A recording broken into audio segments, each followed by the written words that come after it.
Audio test, 1, 2, 1, 2.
Good morning, everybody.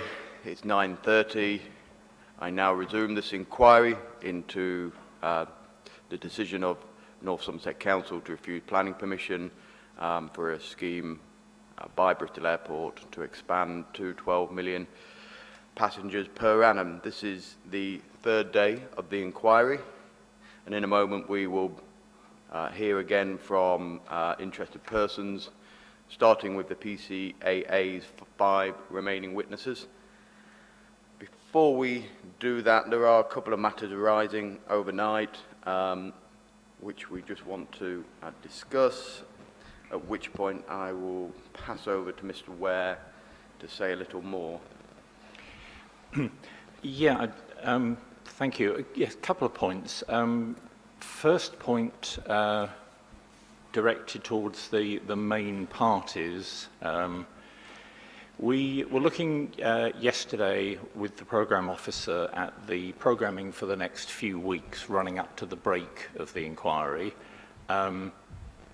It's a difficult exercise, but the good news, working backwards, is that the period running up to the break of the inquiry looks good. However, next week is tight, to put it very mildly. Next week we're dealing with forecasting and socio-economics. Now, working on the basis of the time estimates that the parties have helpfully provided for those two topics, we've got about 6 days worth next week, which is a little on the tight side.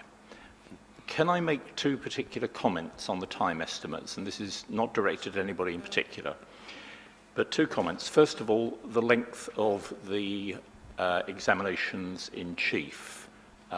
Some of these are up to 2 hours in length. Please do bear in mind that we have read the evidence. I mean, I personally can say that I've read all the evidence for next week. I think the only thing I haven't read is the summaries. I've read all the main evidence, and I have looked at, if not read, all of the appendices. Now, it's up to the parties how they want to present their case, but I will say that 2 hours in evidence in chief is long. So I'll leave it there, but can you please think about that when you're preparing your evidence in chief. The second point on that, and this is not a criticism, but obviously there will be cross-examination by the Rule 6 parties after the Council has done their cross-examination. Now, I know at the moment, obviously, you don't know what the Council is going to cross-examine on, but some of the Rule 6 parties' estimates of cross-examination are pretty long, and I would expect that you'll be able to cut those down after you have heard what the Council has cross-examined, because there's no point in asking the same question twice. You'll get the same reply. So if I could leave those 2 with you, it's the length of the openings and perhaps a lesser point, the length of, shall we say, the second cross-examination. I'm fairly confident that we'll make it, but at the moment next week is looking the tightest. Can I also make another point, and this is not directed at anybody in particular, but we are starting to get comments, complaints about the programming of the inquiry, and particularly the programming in relation to local residents. There probably isn't, but just in case there's some sort of conspiracy theory building up out there, can I just make a couple of things clear? Joanna Vincent, the programme officer, works to us. So any concerns about the way that she's working are effectively concerns about the way that we're working. I'm not unduly sensitive, and any particular written concerns to her will be answered in due course. But she's working extremely hard dealing with a large number of requests to speak. And I have to say that some of those requests are coming in very late in the day. They're coming in continuously to her. We have asked several times for people to notify her on particular dates, and those dates have flown past, and she's still dealing with requests to speak. It is a 2-way process. The more notice she can be given, the more notice she can give people of the slots to speak. We said yesterday that inevitably there is going to be another slot for interested persons later on in the inquiry. I'm not going to give a date on that at the moment. We're still looking at that. But if anybody feels that they're in any way unfairly prejudiced this week in terms of speaking, there will be a further opportunity in the future. There seems to be perhaps an idea that we're in some way selecting those people who are going to speak. We are absolutely not. I mean, for one thing, we haven't got the time, and for another, we actually don't know what the people are going to say in advance in many cases. Joanna Vincent is simply getting an email from somebody saying, I'd like to speak. And if she can possibly program them in, she does so. And certainly yesterday we had a range of expressions of view from various parties, very helpfully, some of whom were for, some of whom were against. We're not selecting who gets to speak, and we're certainly not selecting those for or those against. At the moment, the position remains that anybody who wishes to speak can. I mean, there will come a time later on in the inquiry when we'll be saying, right, I'm sorry, but we've reached the end of the available slots for local residents to speak. But at the moment, anybody who wants to speak can, and Joanna will do her very best to slot people in. All that said, and I mean, there probably isn't a concern out there, but I thought I'd say it anyway. None of that, however, affects what we've said on several occasions, verbally and in writing, that we really want to cut down on repetition. I hope that doesn't occur too often, but, for example, we have heard some very clear evidence from local residents in particular villages about their concerns on traffic running through the village. So we don't need to hear the detail of the concerns from other residents about their particular village. They can simply say, well, you've already heard about the traffic problems in the area, our village is the same. Absolutely fine. And we have seen a number of the villages already, and we're going to see a lot more later on. So nothing I've said about the way that we're calling people to address the inquiry has any bearing on the fact that we will start cutting down on repetition if people do so. But I just thought I'd get that out there in case there was any confusion building up. Okay. Does anybody want to respond before we move on? No? Okay. In that case, Mr. Morehouse, would you like to call your next witness? Thank you, sir. The first one is Ronnie Marley, who is making her way forward, and her evidence comes under the Cleeve Parish Council heading in the statements.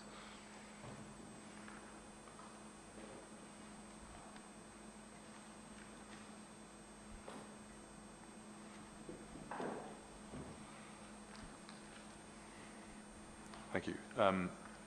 I think so far as your evidence is concerned, you've submitted a proof of evidence to the inquiry.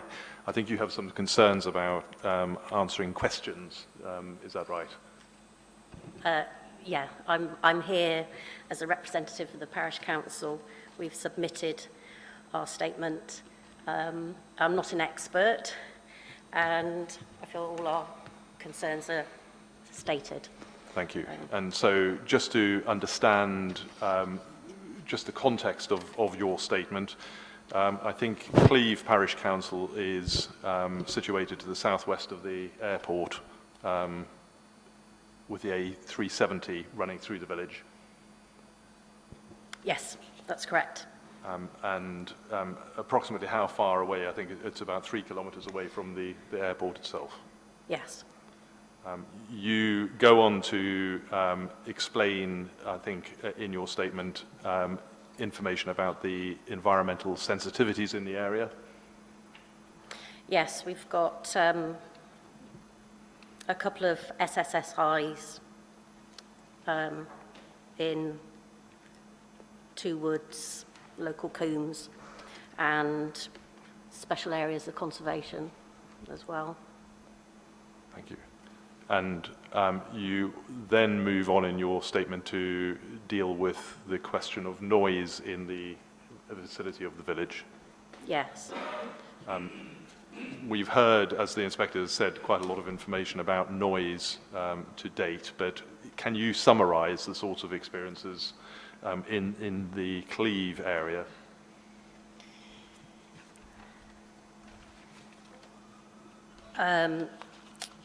Well, we have a lot of ground and air noise that's day and night. Resident sleep is often disturbed. It's quite difficult to have your windows open during the day or night during the summer months because of the aeroplanes overhead. And it makes being in your garden, very difficult as well.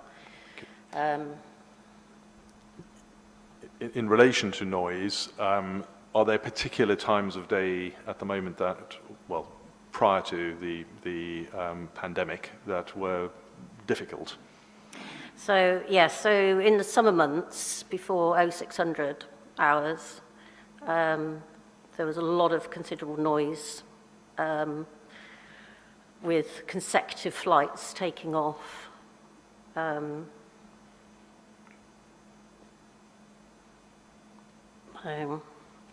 are there particular times of day when that starts?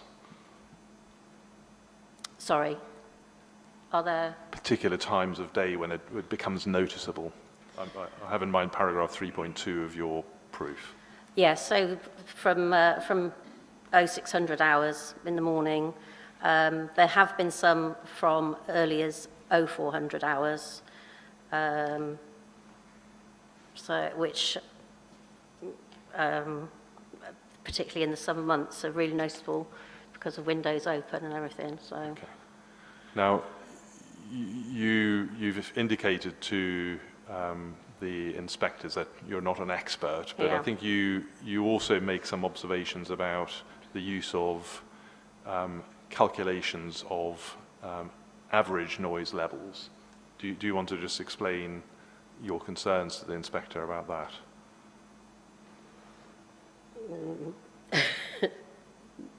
Which bit are you on now? Sorry.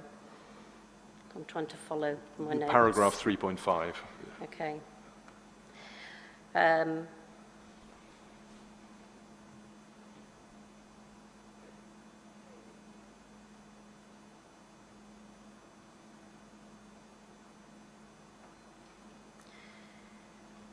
Well, as I said, I'm not an expert, but you know, obviously the measurement that's been given in the statement, that's a constant noise level, isn't it? So, as a you know, residents, we're just aware of a constant noise and not really, we don't understand the figures, but.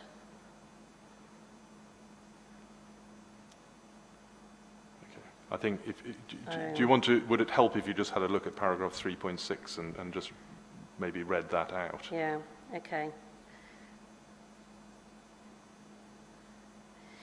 Okay, so 3.6 says, for an affected community living under the flight path, disturbance and annoyance will increase according to the number of flights passing overhead, coupled with associated shortening of the respite period between flights. The precise level of noise generated by each aircraft is almost immaterial. An assessment that is based on an average decibel level over time does not reflect the form of disturbance that we do experience. Whilst it may be the case that aircraft are getting less noisy, this would do nothing to reduce the level of annoyance. Thank you.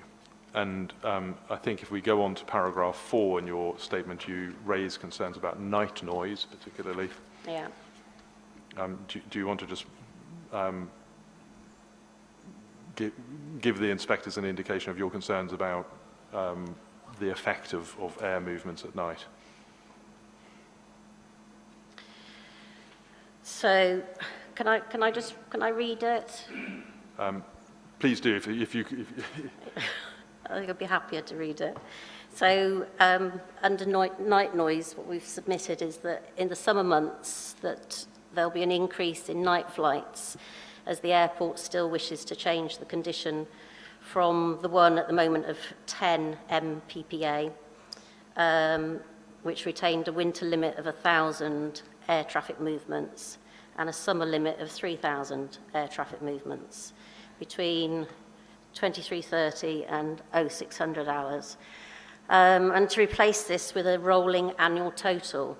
This delivers an average of 11 flights per night in the summer months, but it simply doesn't work like that, as there are more flights at the weekend than on Tuesdays or Wednesdays. There could be 22 or more at peak times, which equates to 1 every 15 minutes. If there are an additional 4 flights per night, as suggested by the environmental statement, there could easily be 30 flights per night at the weekend, as the 4 additional movements are not evenly distributed. And speaking from a personal experience, the impact of night flights on the people living in that area is what? It can be unbearable. Disturbed nights, are not healthy. So, Cleeve Parish Council strongly object to any change in the condition on night noise for health reasons. So. Now, so far as the ability to insulate against that noise, there is an existing scheme. Do you feel that that has been sufficient to deal with the effects of the noise?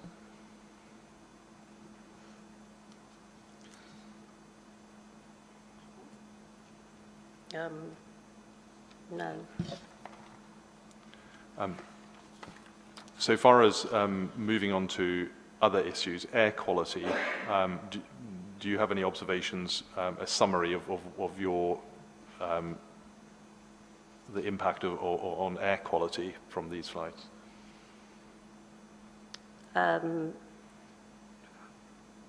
So in our statement, we talk about the nitrogen dioxide and exposure to it, and increase of lung infections and other respiratory conditions, and ultrafine particles, and the many diseases that can be linked to those. So you have concerns about Yeah. those health impacts. Is your parish affected by traffic? Yes, greatly. I mean, I know that it's already been talked about traffic affecting the small villages.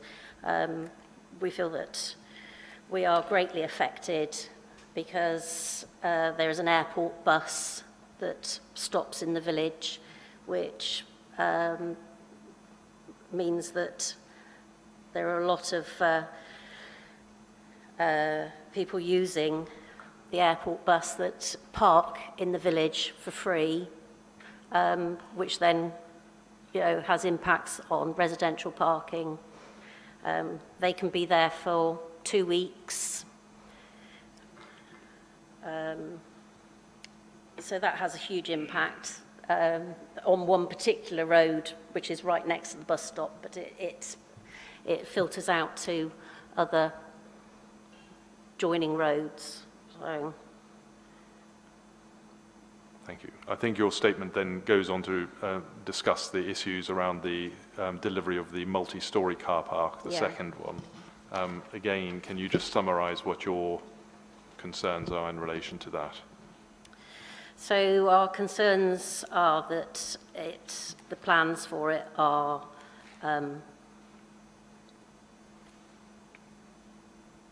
where the roost for bats are, excuse me,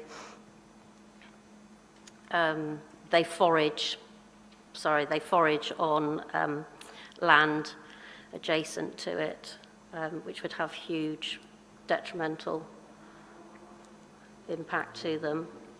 And I'm trying to find it on here, but we did in our statement say about that there hadn't actually been an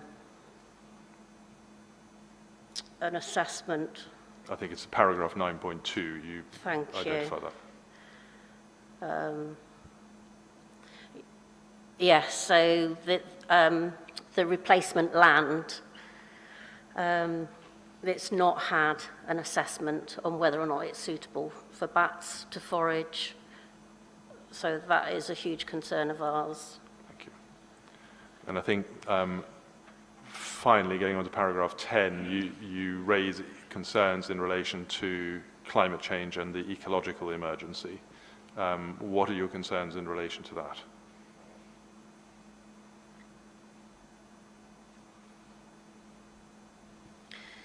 So, based on the Committee of Climate Change's, the emissions and how many metric tons of carbon dioxide are measured, and the fact that the government the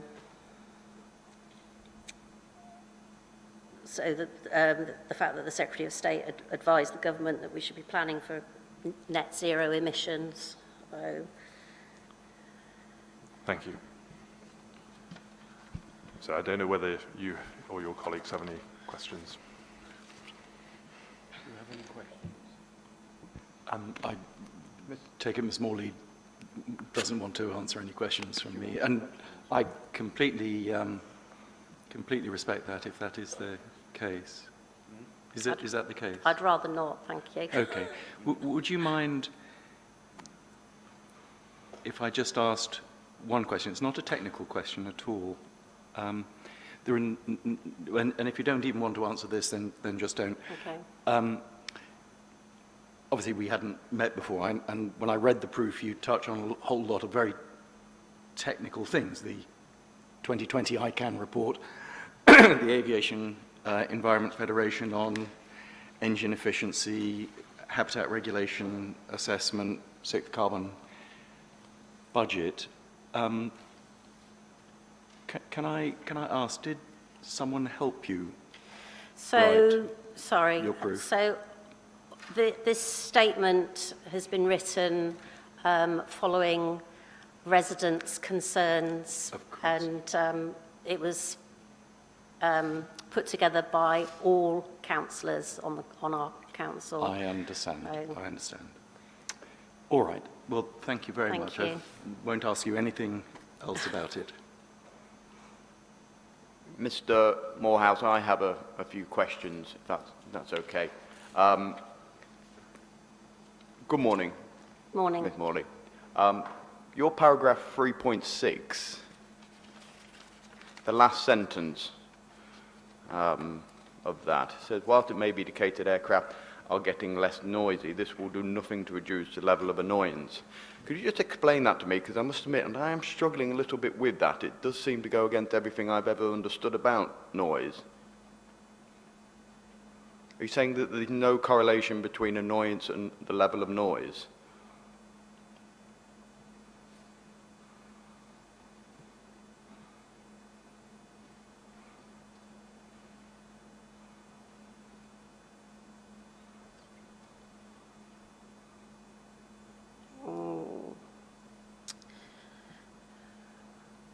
I think it's the case that aircraft are getting less noisy, but that's not happening at the moment, is it? I think that's what that is. That's your point. Okay. Yeah. You're not saying if they got No, quieter. it's still a long way off. That. Understood. Okay, thank you for that. And then just on touching on that issue around the bus, which people get from the village, and then that leads to sort of sporadic and sort of obstructive parking. Could you point out, it might be helpful for us, so we can sort of maybe see if we can see some of that. Where exactly does that take place? So the bus stops on the A370. Yeah. And there is excessive parking that can be obviously for 2 weeks on Millier Road, which is directly parallel to the A370, but it also, there are vehicles that have been recorded parking there, and we are assuming that they are for the airport because they've been there for a length of time, so it's not somebody commuting to work. And they've been on Cleve Drive, Woodview Drive, Bishop's Road, all the surrounding roads. So. Okay. And then presumably, because of the parking problems that you experience, you would be broadly supportive of ensuring that sufficient parking is provided on site at the airport to alleviate those problems?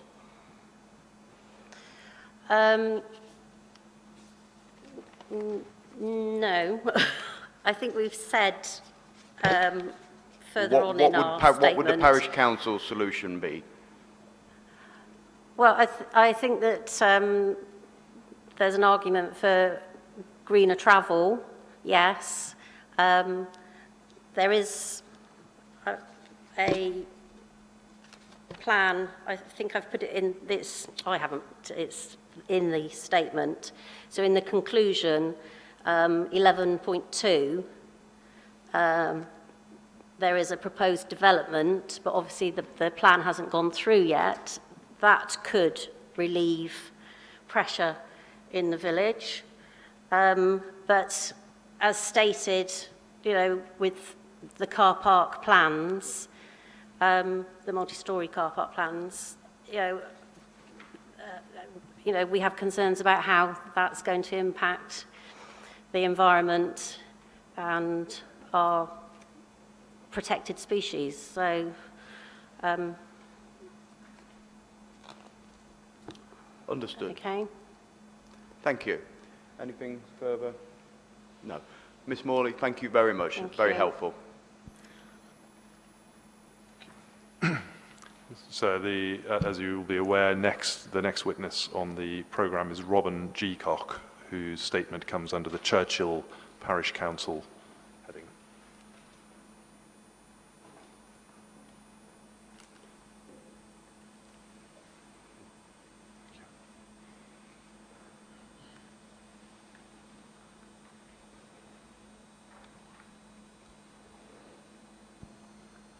Good morning, ladies and gentlemen. Am I close enough to the microphone? Good morning, You may Mr. need to keep Geacock. your voice up a little bit higher. Thank you. I'm finding it helps if you just pull Indeed, the microphone stabilise towards. it. Mr. Geacock, good morning to you. You've provided a proof of evidence in relation to this public inquiry. It's headed Churchill Parish Council with your name after it.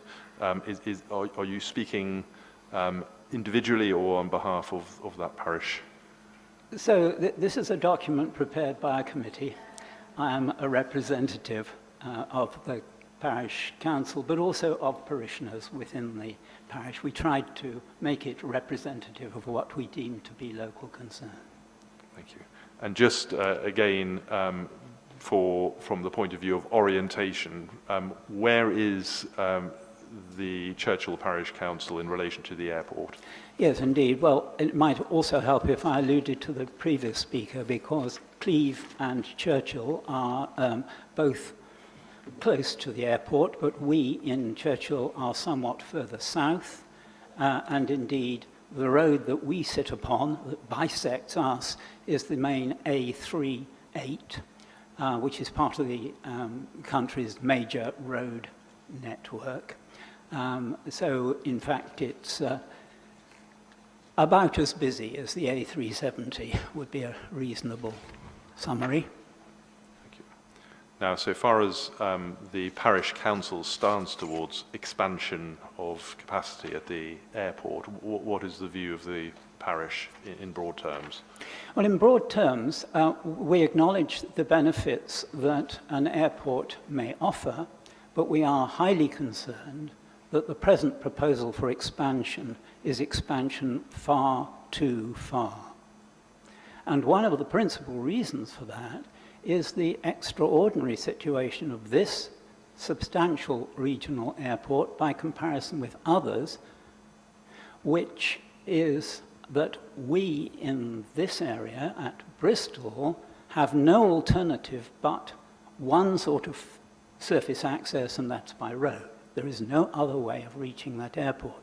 Furthermore, of course, like so many other aspects of our national road network, it is already overloaded, and furthermore, east-west connections south of Bristol are poor indeed. Thank you. So do I take it from that one of your primary concerns is the the increase in traffic posed by an expansion? Yes, indeed, that would be quite so. The impact of that traffic in your community, are you able to summarize what that means to you?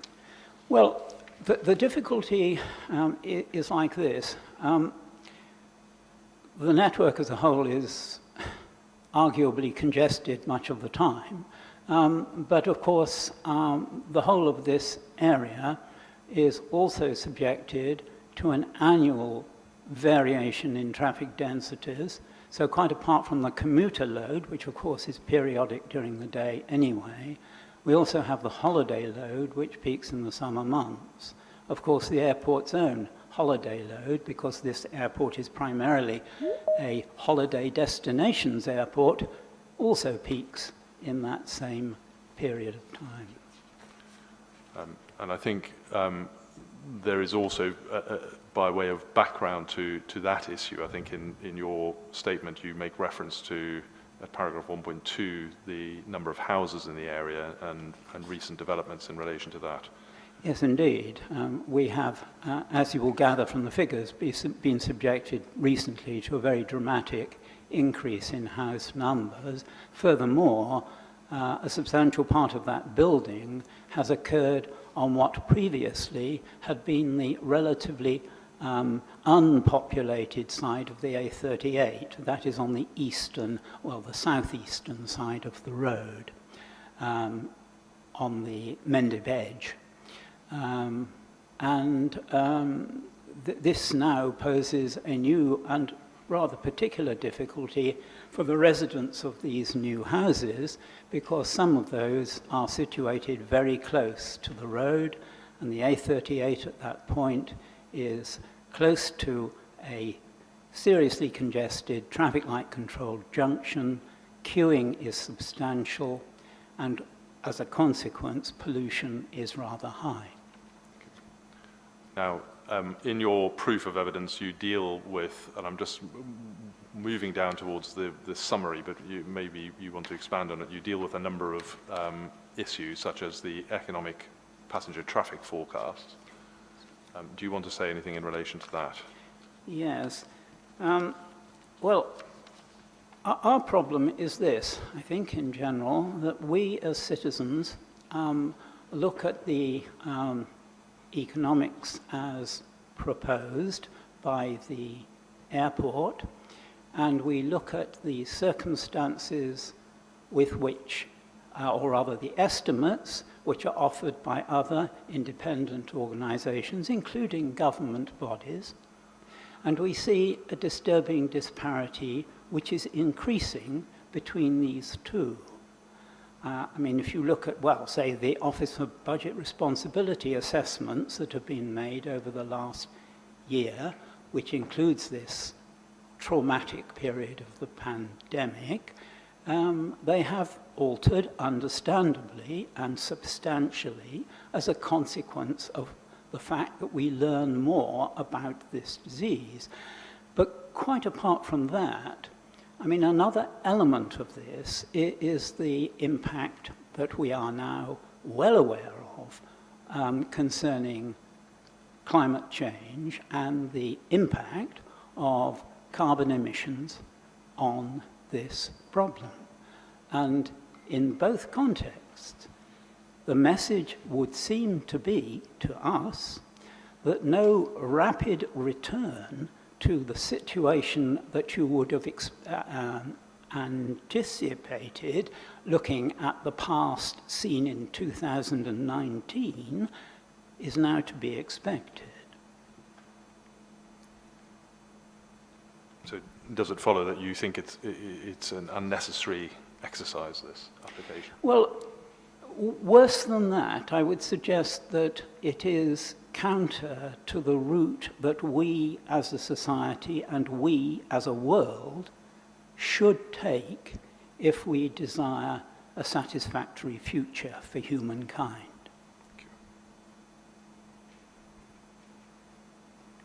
I think you've covered a number of the areas in your summary in that answer. You also talk about the concerns about expansion causing unacceptable increases in traffic, which I think you've already discussed. And then you make reference in your proof to inappropriate weeks-long parking in the village to avoid the airport parking charges. You haven't mentioned that as yet. Do you want to just explain what happens in the Churchill area? Yes, well, I suppose I should start by saying, by comparison with Cleve, we are less afflicted than is Cleve by this particular problem. And that, ironically, I would suggest, is because we are less well connected to the airport by public transport or by an airport-specific service. But it is certainly a matter that residents have noted, that this unusual or previously unusual phenomenon of vehicles parking for substantial periods of time, unrecognized as a local vehicle, and then disappearing after, say, a fortnight, it is a matter of some widespread observations, and the one that we alluded to is particularly inconvenient because it's impromptu parking on a route that is an important route to the secondary school. And what's the impact of that on people? Well, it produces delays and irritation. What is already a rather congested road, because of the function it serves both as a waiting area for school buses and also a parking area, impromptu, for vehicles associated with the school, this otherwise perfectly acceptable carriageway is substantially obstructed anyway for much of the school's working day.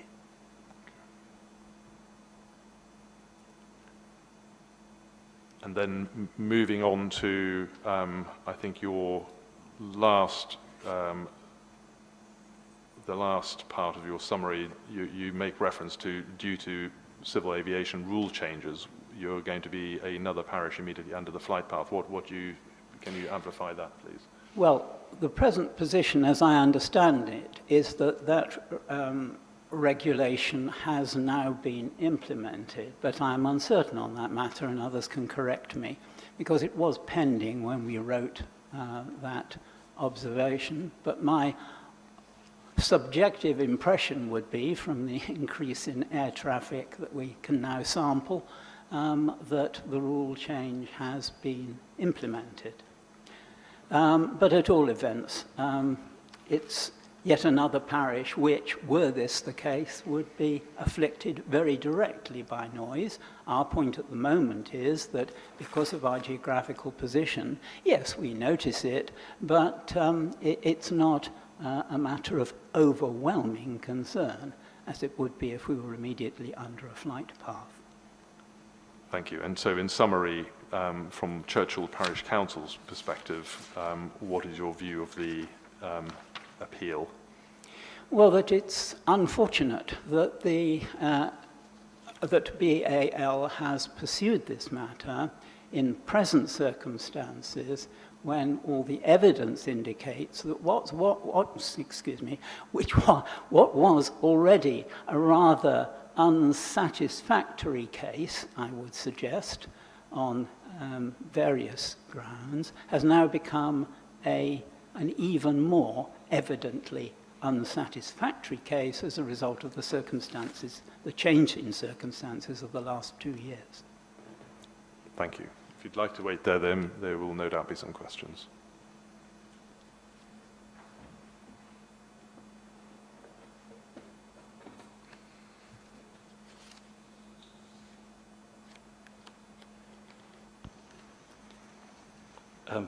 Mr. Jacob, good morning to you. Good morning. Are you happy to just answer a few questions? Of course. If there's anything you're not comfortable with, just say. I understand. Can I just ask you at the outset about this? You, along with various other PCAA witnesses, and indeed some other witnesses for those opposed to the airport, point to all sorts of reasons why there will not be demand for growth. So pandemic, flight shaming, people mention technology, why there will be no demand for expansion. But at the same time, in both your evidence and other PCA witnesses, we hear about more noise or more traffic or more carbon dioxide. If you don't believe that there will be demand beyond the existing planning permission, why are you objecting? Well, I would suggest for the following reason, that we are, as it were, presented with two options: to do something or not to do something. Now, in a context like that, presumably it's not unreasonable to examine the proposition from both propositions, which is what I believe we have tried to do. But the two propositions, and you are advancing both of them, not as alternatives, as I understand it, you're advancing both. They are completely contradictory. If there will be no demand, even if consent is granted and the condition is changed, no one will want to travel in the future for the reasons which are explained in your evidence, then there won't be any additional noise or air quality or carbon. Now, I suppose what I want to put to you is the implication of that one part of your case just simply doesn't believe the other part? Oh, an interesting point of view. Well, my reaction... I'm just asking a question. But I understand, yes. I mean, it would be an interesting point of view. I think the point really is this, that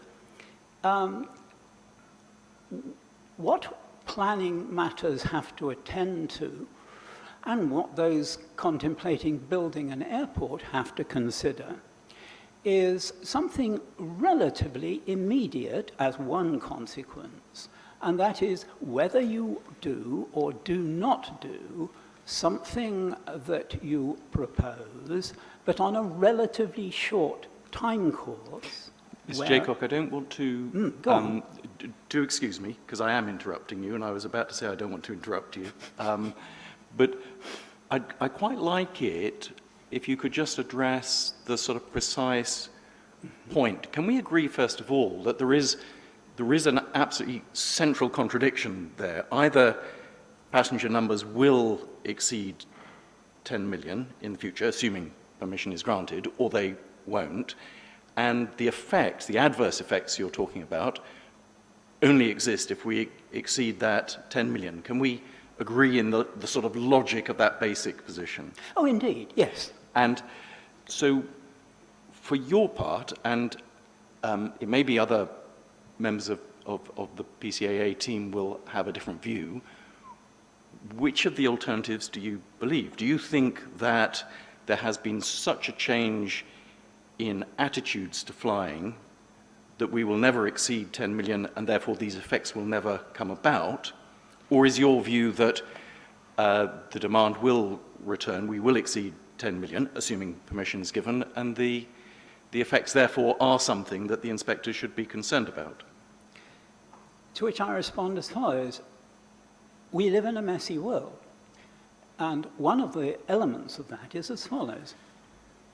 If there is actually no intention ultimately on the part of government to intervene to ensure that regional airports do not expand at all, then it is quite possible in the short to medium term that Bristol, let's say, or some other airport X will acquire planning permission and will endeavour to ensure that as a consequence it takes up demand that other regional airports denied that opportunity cannot. Now, I would suggest that it would be wiser if government were clearer and actually ensured that this did not happen. But I cannot exclude it. Okay. Not sure that's a complete answer, and maybe we've sort of taken this as far as we can, but those parts of your evidence that assume that there will be more traffic on local roads and so on, assume, don't they, that demand, not talking about capacity, let's assume that the conditions released, the capacity is there, there's a difference between capacity and demand, those parts, those impacts assume that demand will return, as we have forecast, and that the airport's passenger throughput, so that's actually the number of passengers going through, so that's demand not constrained by capacity, will exceed 10 million. Indeed. Okay. Let me just ask you then about a different point. You've raised some points about the multi-storey car park, and I touched on some of these actually in my opening, and you may not have heard that. It wasn't exactly prime time television. But the planning permission granted in 2011 was in fact amended, wasn't it? You may recall in 2016. And so the fact that what's now called MSCP2 has not been delivered yet is entirely consistent, isn't it, with the latest planning permission? Yes, I agree. You are correct. And what the airport is now offering is that it will bring forward MSCP2 as the slightly different names, but initial phase, the next additional car parking will be MSCP2. Yes. Final point then, you towards the end of your proof, you talk about what you call the huge building that was constructed in landscape harm. This is the Lulsgate House. Yeah, the Lulsgate building. And the impact on the AONB. And others have made the point that there's a to let sign. That I don't know whether you know this, so if you don't, just tell me, because that's permitted development as airport-related development. Therefore, it's not only the airport's offices, but there is some surplus space. You're absolutely right. But that any occupier would have to be airport-related. Are you familiar with that? Well, I think we agree on that. Okay. Yes.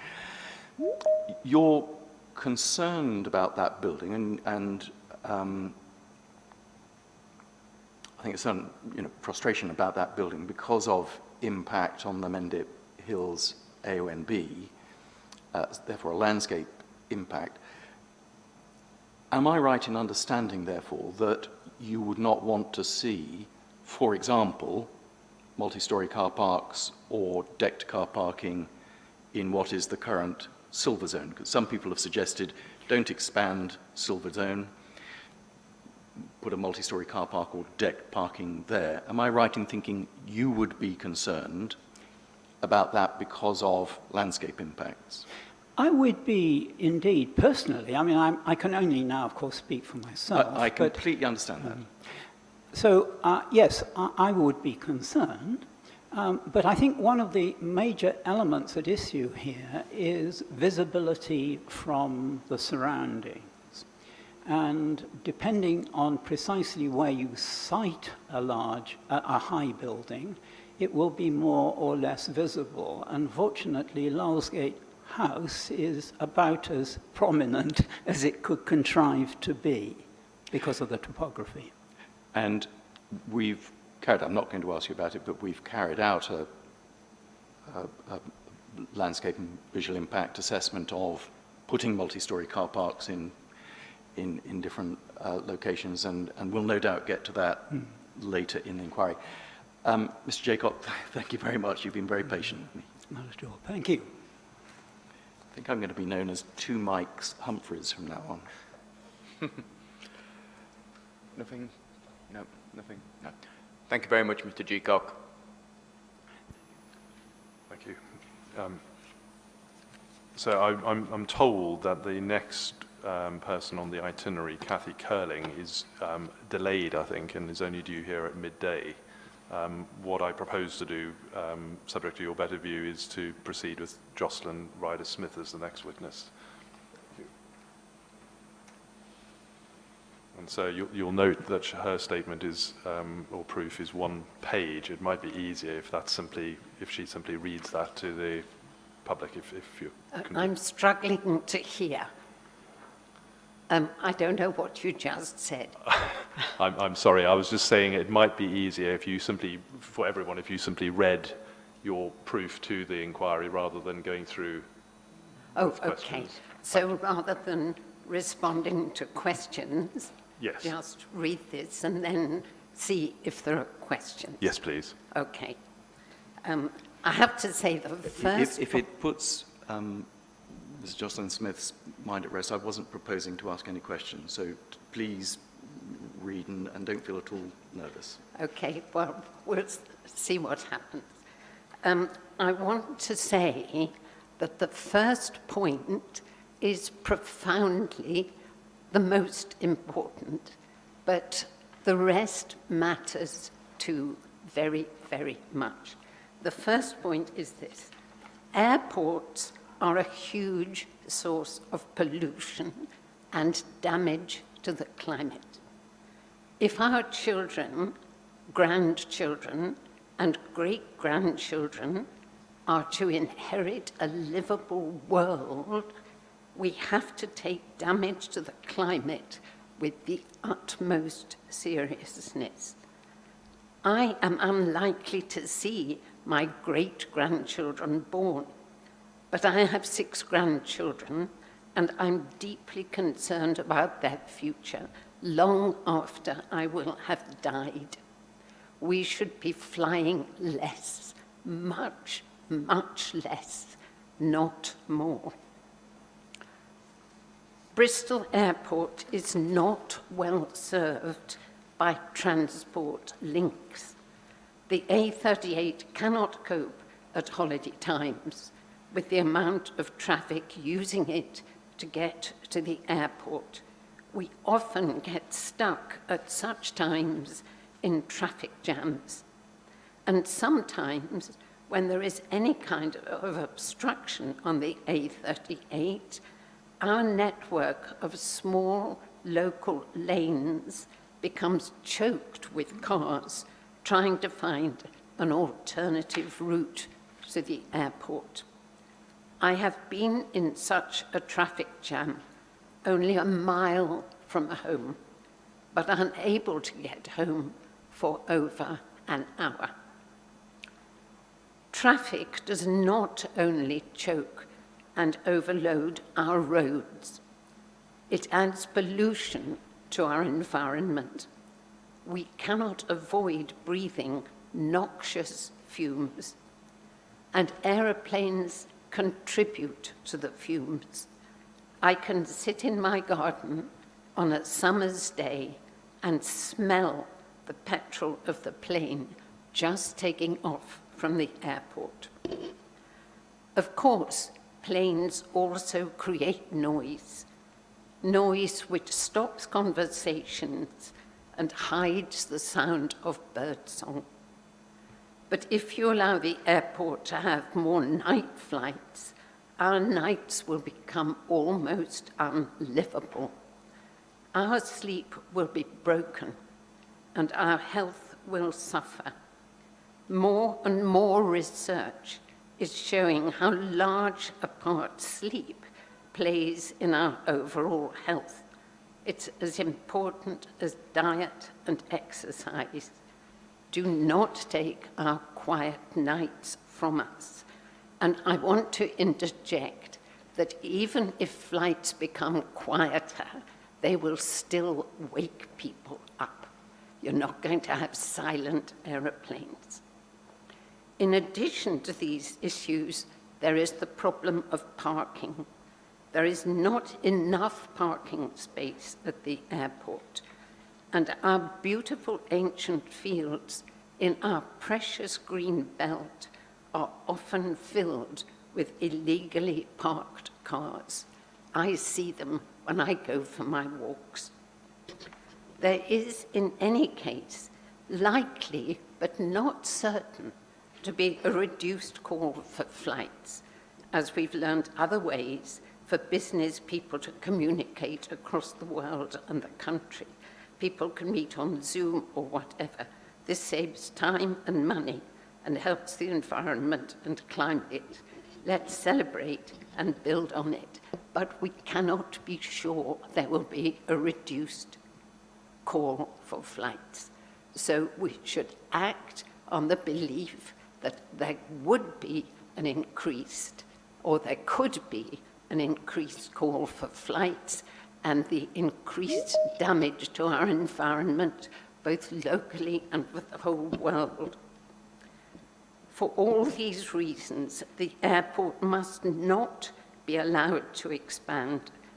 Our health, our environment, our atmosphere, and our well-being are all at risk. And above all, so is the world the next generations will inherit. Thank you. Sir, I don't know whether you have any questions for... No questions from the panel. Thank you very much, Ms. Ryder-Smith. May I then move on to Dr. Tricia Woodhead, please?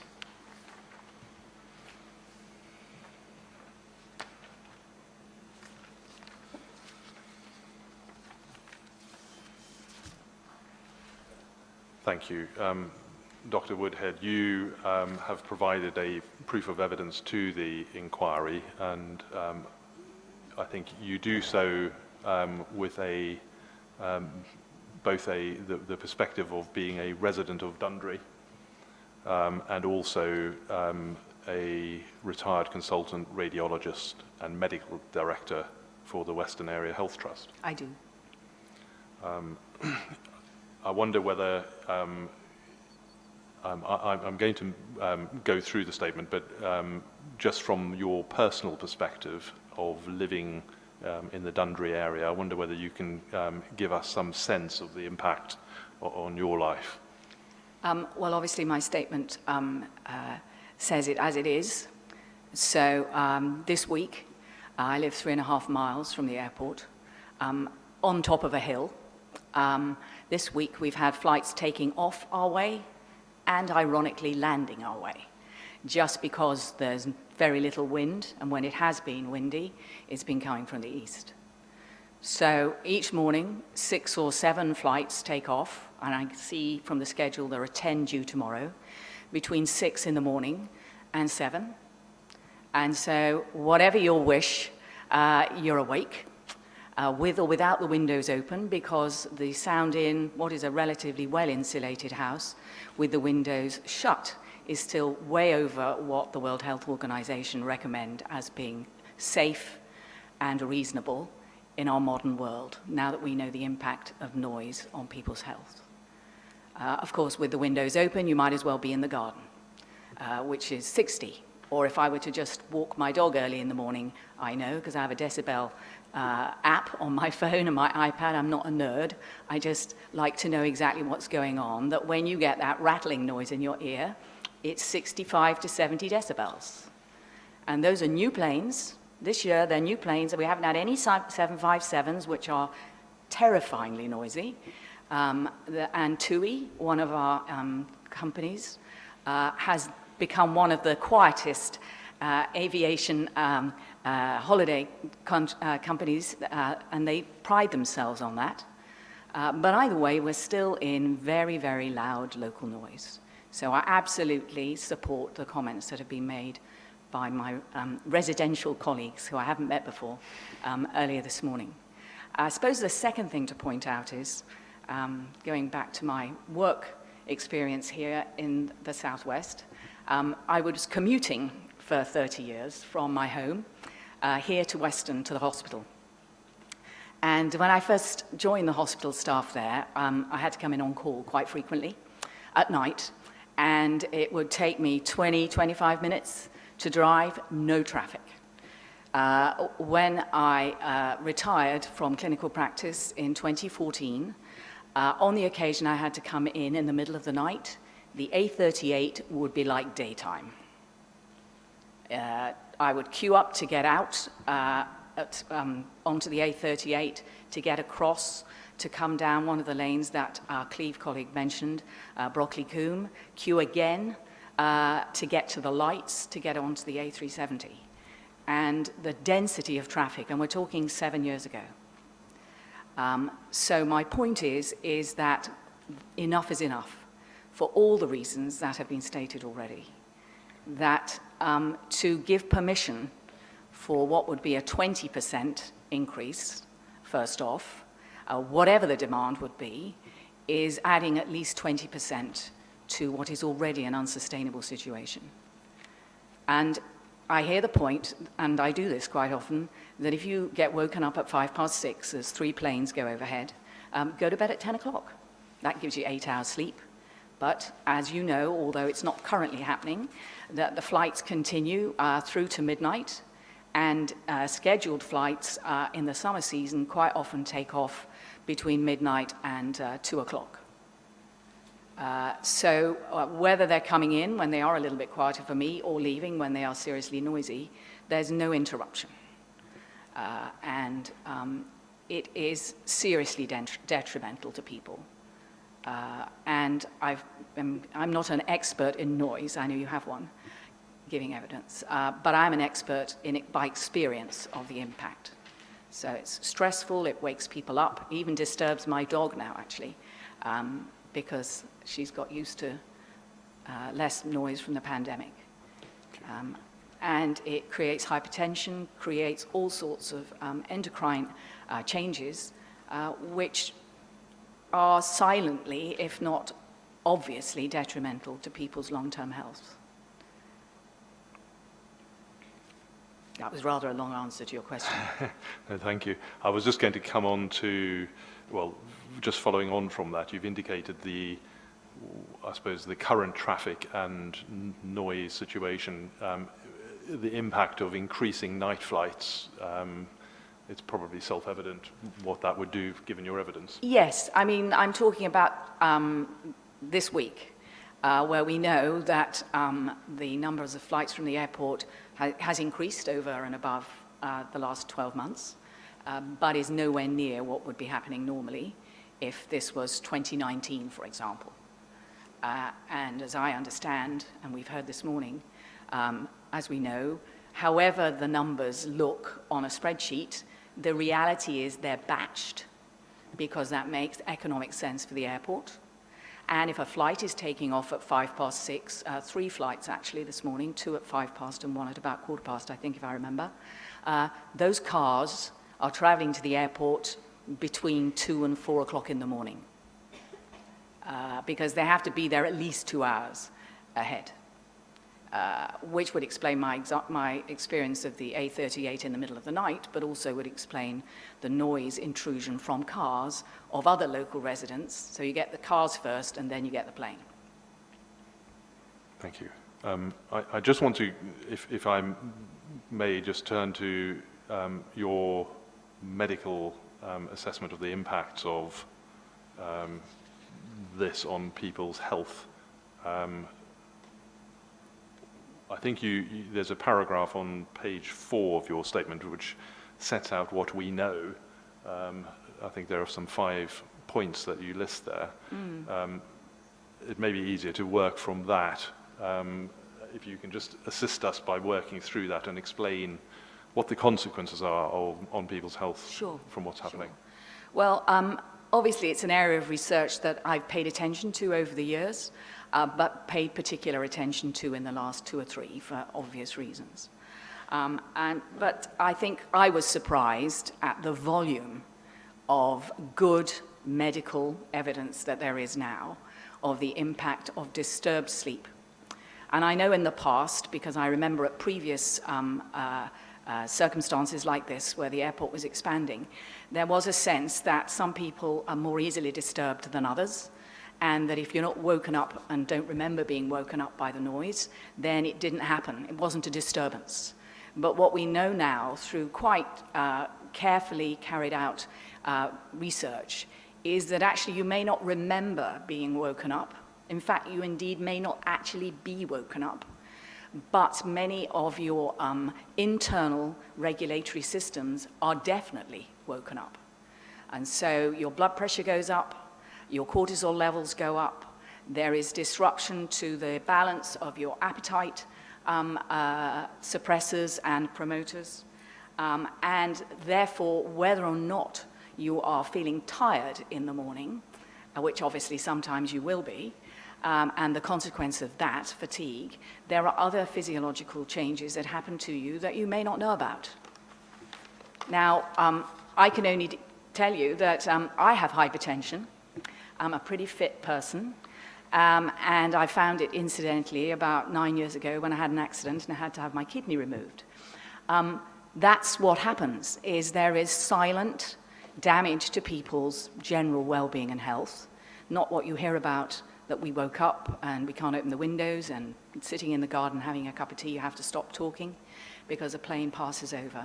But there are other things happening that we now know exist.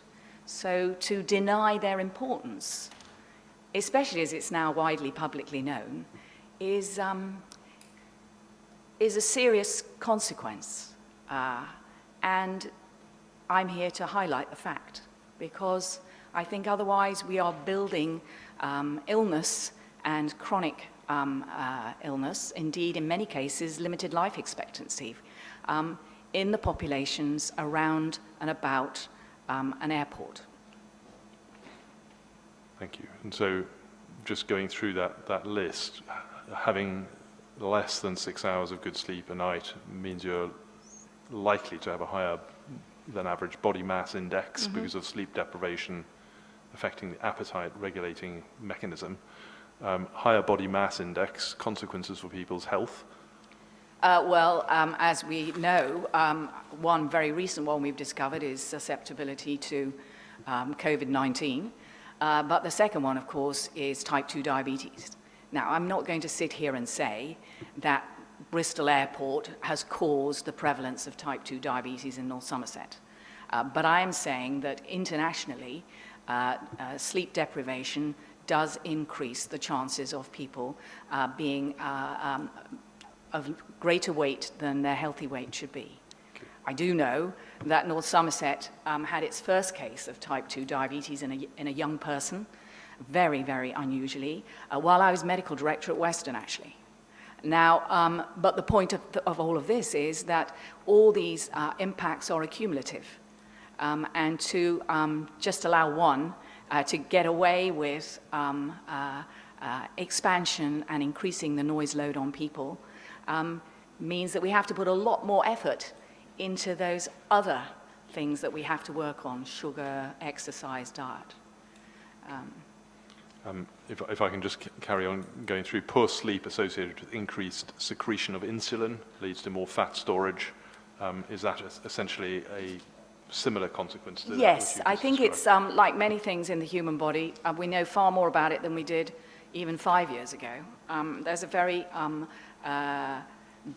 close link of several endocrine systems, and I'm not here to be an expert on them. I read the research with a knowledge base, but not with an expertise in this area. But I suppose the point is, and I have a kind of a personal experience of this when I was a junior doctor. Obviously, we were often working at night, and there was nothing nicer than having a steak at 2 o'clock in the morning in the hospital canteen. Now, why would you do that? First of all, it was available, but more importantly, when you're awake at night, you often feel hungry, whereas if you're asleep at night, well, most people don't. And so these things accumulate and contribute to general ill health and poor well-being. Number 3, the poor quality sleep leads to excretion of cortisol the stress hormone. This has impacts on heart rate and blood pressure. Consequences of that to people's health? I think they're pretty well known. High blood pressure, high pulse rate all contribute to cardiac disease, vascular disease, strokes, and kidney failure, actually, if it's in the long term. Number 4, being sick with a virus often makes us sleepy. This is an immune response, and evidence shows those who slept during an infection were better able to fight that infection. Yes, and I think that's relatively recent research, actually, which was a bit of a surprise to me, but it makes sense that if you're sleep deprived, your immune response is limited. And we know the consequences of having a poor immune response just from our experience in the last 12 months. And then the final observation you make is data from 3 large cross-sectional epidemiological studies reveal that sleeping 5 hours or less per night increased mortality risk from all causes by roughly 15%. Well, that's shocking. So, And, that's, they're very good studies. They've obviously, it's not aviation noise alone that has contributed to the limitations on people's sleep. Obviously, some work patterns do that too. But that is a shocking statistic. now, in your proof of evidence, you've cited references to the source material for these statements, all peer-reviewed material. Yes, invariably they are, and I certainly highlighted what I consider to be the top references from what is a very long list. And I think you have PDF copies of those if people wish to read them. Yeah. Thank you. I've got no further questions myself. There may well be some. Anything from us? Dr. Woodhead, I don't really have many questions for you at all, because we do have a health topic coming up later. I mean, would it be fair to say, although you've produced a huge number of references, indeed I've never seen a proof of evidence where the list of references has been twice as long as the evidence, I congratulate you. What you don't do, and it's no criticism at all, is apply any of those references, or for example the Basner method, to the future aircraft noise that's predicted for 2030. That's just not your area of expertise at all. That's correct. And I think as a radiologist as well, you were not, you obviously were someone that worked in the health system dealing with the public, but you're not a public health expert, if I can put it like that. There are people that deal in population health effects, epidemiology, and so on. Well, that is true, but obviously in two ways, both as my role as medical director at Western Area Health Trust for 9 years, I was very involved with the public health of North Somerset. Of course. Directly by working in partnership with the public health team here, but also indirectly because of how that impacted on our planning for services with our trusts in Bristol for things that are part of the public health remit. Yes, exactly. No criticism. That's why I said you clearly were dealing with health of the public, but in environmental impact assessment terms and health impact assessment, public health as opposed to individual health for large numbers of people is a separate discipline, isn't it? You're quite right. As we know, public health is a separate discipline, but it's also integral to medical training in the beginning, and also if you have a leadership role, it is very integral to the considerations, the papers, the evidence that you use to build a case for service development or service maintenance in your area. Yes, but it goes to the point that in your proof of evidence, you're not looking at, for example, the noise contours for 2030 as predicted, or the change in fleet mix, or the air quality levels for 2030, and then applying any of the methodologies in the, I don't know, Stephen Stansfield or Birgitta Birkeland or Hyman Basner or any of the other reports, you're not actually applying those to the growth of the airport. You're drawing attention, very helpfully, to a large number of reports and studies on effects of airports and airport noise. Yes, that is true, but one point I'd like to make, and I do refer to that in my evidence, is that actually, as a result of work I needed to do on my house, and actually as a result of the airport asking me to hold in my garden a pretty sophisticated piece of noise detection equipment, I know all about the profiles that are put out there in evidential terms around what the impact of planes landing and taking off and so on will be. So I absolutely understand that, and I suppose I'm an expert by experience. So when I see on a map high noise, I know what that means. And when I see that where I live is 2 or 3 lines out, which is just given the title of 50 to 60, I know what that means. And it's not no noise. It's less noise than other, other parts of the map. So, of course. Yeah, I mean, there's a striation. The Absolutely. noise contours are a bit like height contours, aren't they? The highest ones are clustered close, and then they spread out. They are. And yes, I've got examples of those at home, actually, because the studies were given to me, either the one I commissioned myself or the airport one. So I do understand that. And one of the things that noise consultants, forgive me, I didn't know you'd hosted a noise monitor. One of the reasons why noise monitors are very often used, I don't know whether in your particular case, is to calibrate, obviously, the noise models. So the noise models will predict the noise of an aircraft going over at a certain height in a certain place, and then they will look at what the noise monitor records, and that's how they calibrate the noise model to make a best fit for predictions of large numbers of movements in different areas. Yes, that's true. And I suppose the other thing to remember is that, as I think one of the witnesses earlier this morning mentioned, there's the maximum noise, there's the peak noise, and then there's the average noise. Correct. And they all have different impacts on the human being underneath that's listening to them. And my experience is that average noises can be very deceptive. And that peak and max are the ones that are perhaps more likely to be unpleasant, to put it mildly, for the people listening. Yes, I'm not going to cross-examine you on LMAX and SEL and LAQ. That's a different topic altogether. But look, thank you very much, and that's all I have to ask. Thank you. Thank you. Thank you, Dr. Woodhead. So I've been informed that Kathy Curling is likely to be here at approximately midday. Just for your benefit. So I certainly don't invite anyone to wait until then. No, would you just let us know, give us a nod at that Thank you. time, and we'll slide her back in when we can. Okay. Right, the next name on my list, David Searby. Mr. Searby, do you want to come forward? Are we going to use the same chair up there, or do we want to get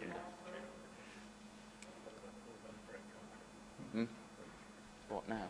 Well, we'll hit a few more, and then I was thinking about 11.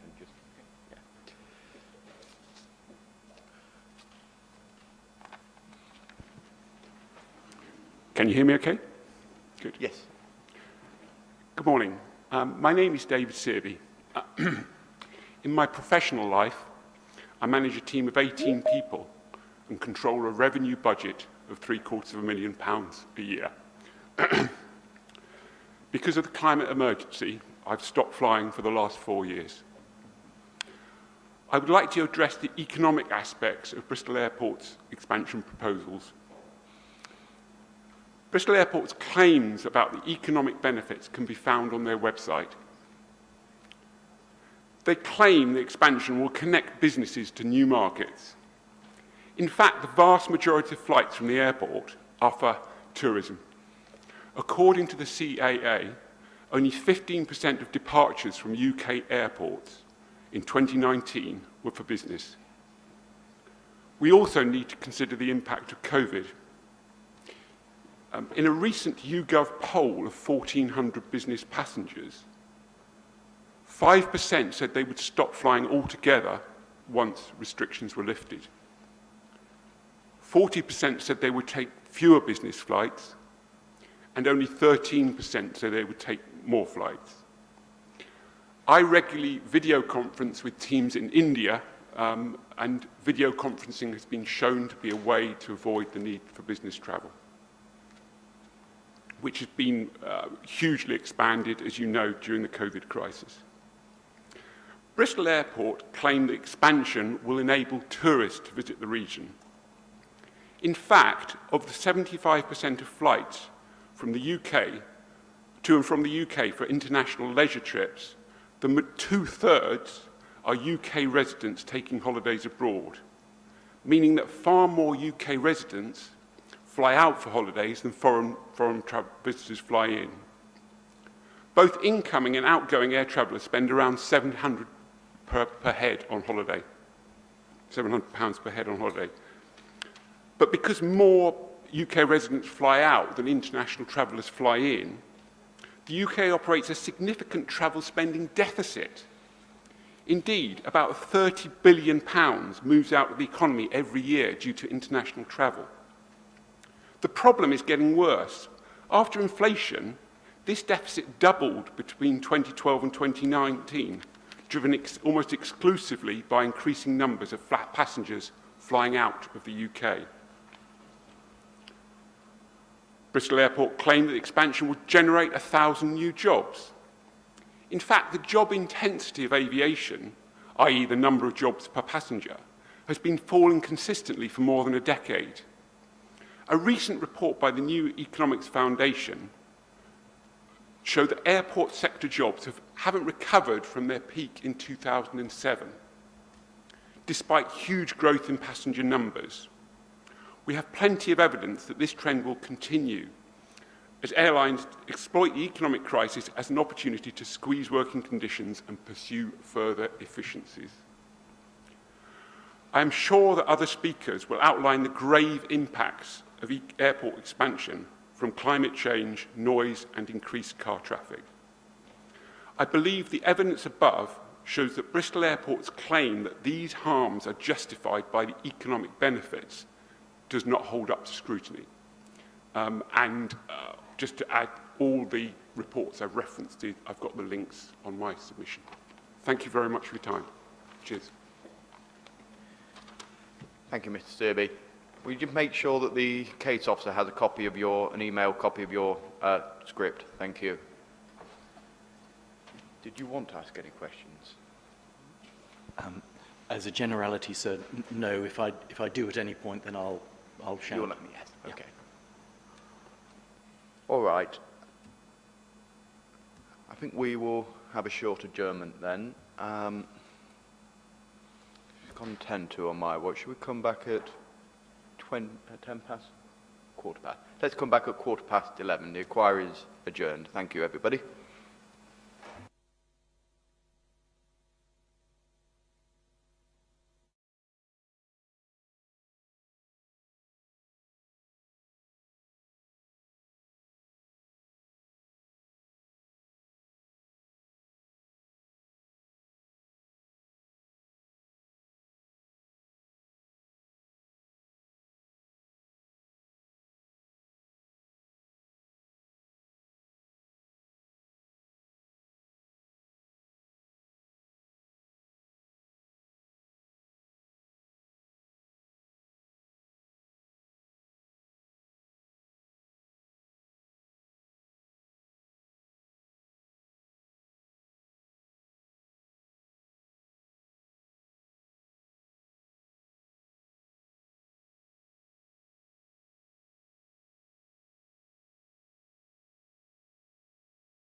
Okay, everybody, it's 11:15. The inquiry is now resumed.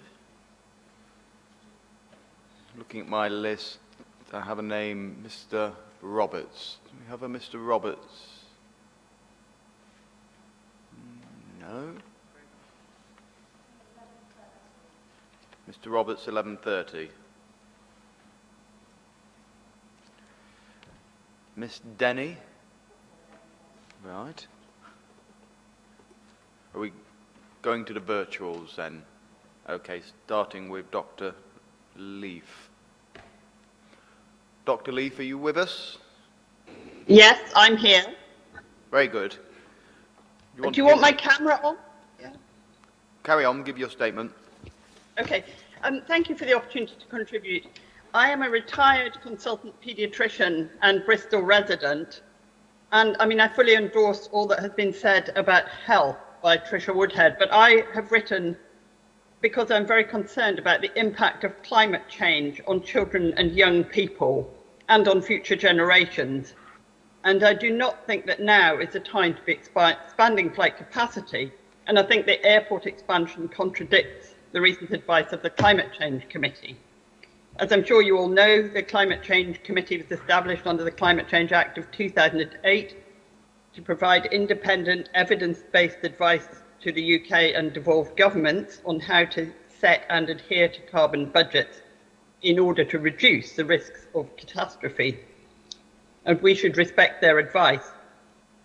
The sixth carbon budget, published in December 2020, states that there must be a reduction in demand for aviation, particularly during the next 15 years, deliberately increasing passenger numbers and flight numbers at Bristol Airport completely contradicts this.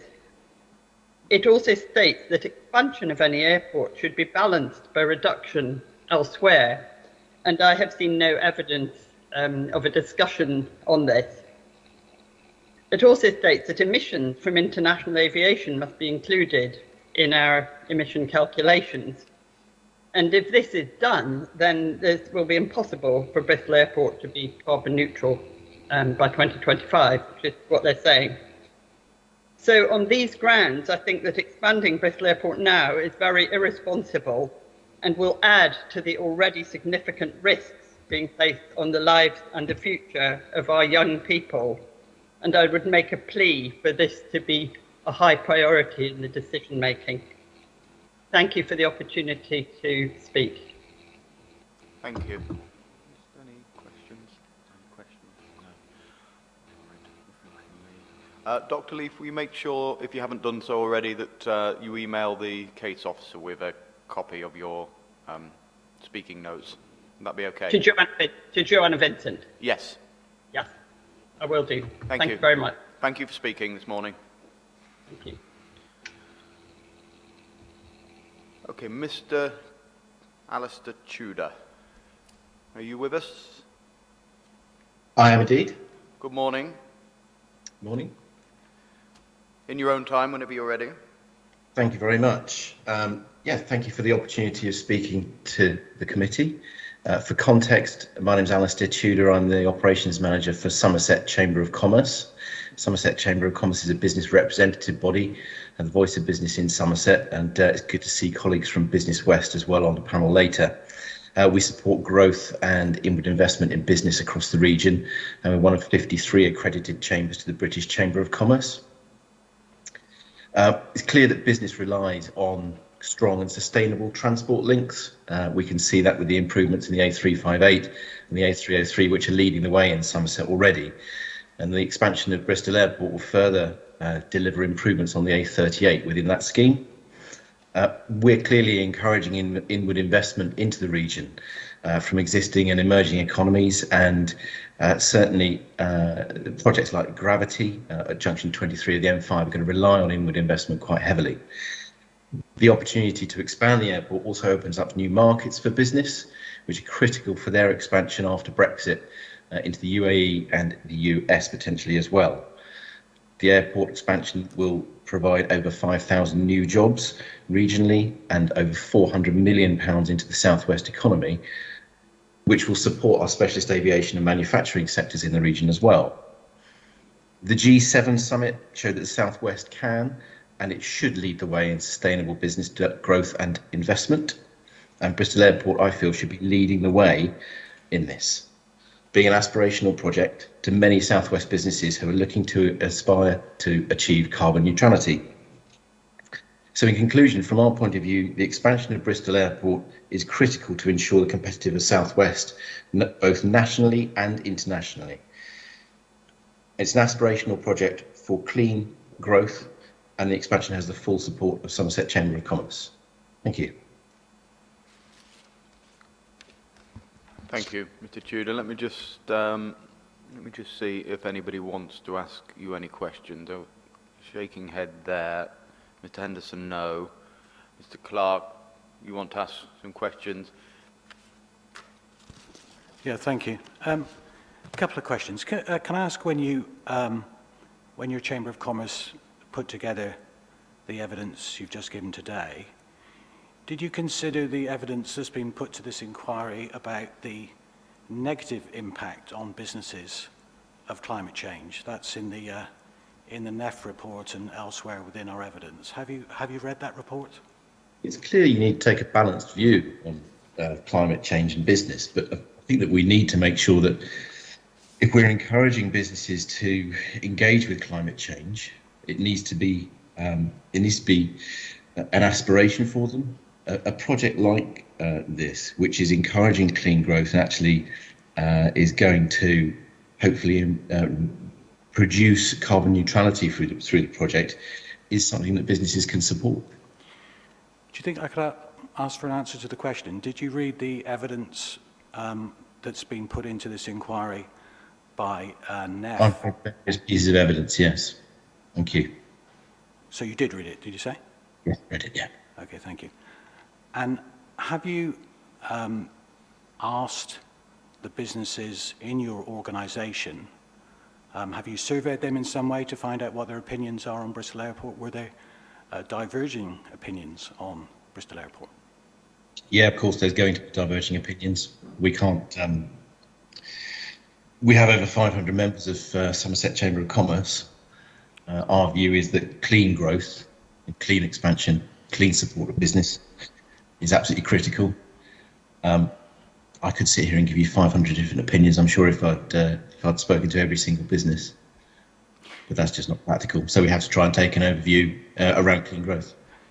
So the answer is you didn't do a survey?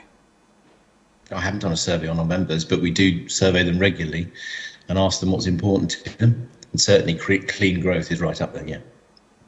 Okay, thank you. Thank you. Okay, Mr. Tudor, make sure that you send a copy of your speaking notes, please, to Case Officer Joanna Vincent, if you haven't done so. All right, thank you. Thank you very much for coming. Thank you. Right, next we have Miss Fitzjohn. Miss Fitzjohn. Good morning. Good morning. Good morning. We're all yours. Thank you very much. Thank you. Thank you for the opportunity to speak and to give you the context. I'm writing in the strongest possible terms against the expansion of Bristol International Airport. And I'm writing as a elected representative for the people of Bedminster in South Bristol, many of whom will be unaware that the airport plans to expand their flights up to 23,000 a year and flying throughout the 24 hours, with an increase in passengers of over 12 million. We know this is going to affect our residents' health, with the resulting increase in sleep deprivation from noise pollution and mental health. It's a well-known fact that South Bristol has a 10% lower life expectancy than North Bristol. It also suffers from lack of investment. The evidence shows that this will have a major impact on South Bristol pollution from the huge increase in flights from cars and other traffic travelling to and from the airport. South Bristol expects to receive an increase in antisocial parking as Bedminster and other parts of Southfield still don't have any parking restrictions, such as residence parking zone. Even Windmill Hill has visitors parking for a week at a time, catching the bus out to the airport. There will be marginal benefits to Bristol South residents and the regional economy in terms of employment, as most workers at the airport are on short-term contracts. We have less than 10 years to address the climate emergency. The people of Bristol voted for parity of Labour. They now have 24 Green councillors and they will be fighting the next election to get control of the city. Is it worth investing in an organisation that is out of step with the climate emergency? Thank you. Thank you, Ms Fitzjohn. Any questions? Ms Fitzjohn, are you a local elected member, councillor, or are you just speaking for yourself? I am councillor, elected member, councillor for Bedminster in South Bristol. Right. Thank you. That's helpful. I came in as a resident, but also as councillor. Thank you. Thank you very much. Thank you. Will you also make sure your speaking notes are sent to the case officer as well? Yes, they've been sent already. Thank you. Thank you. And Mr. Ben Rhodes. Morning, Mr. Rhodes. Good morning, everybody. You speak for the CBI, do you?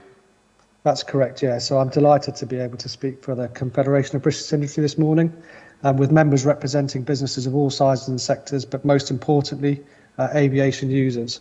CBI feels very well placed to give evidence about the whole economy value of Bristol Airport's plans for investment and new infrastructure, and to increase in the cap of passenger numbers at Bristol Airport to 12 million passengers per annum.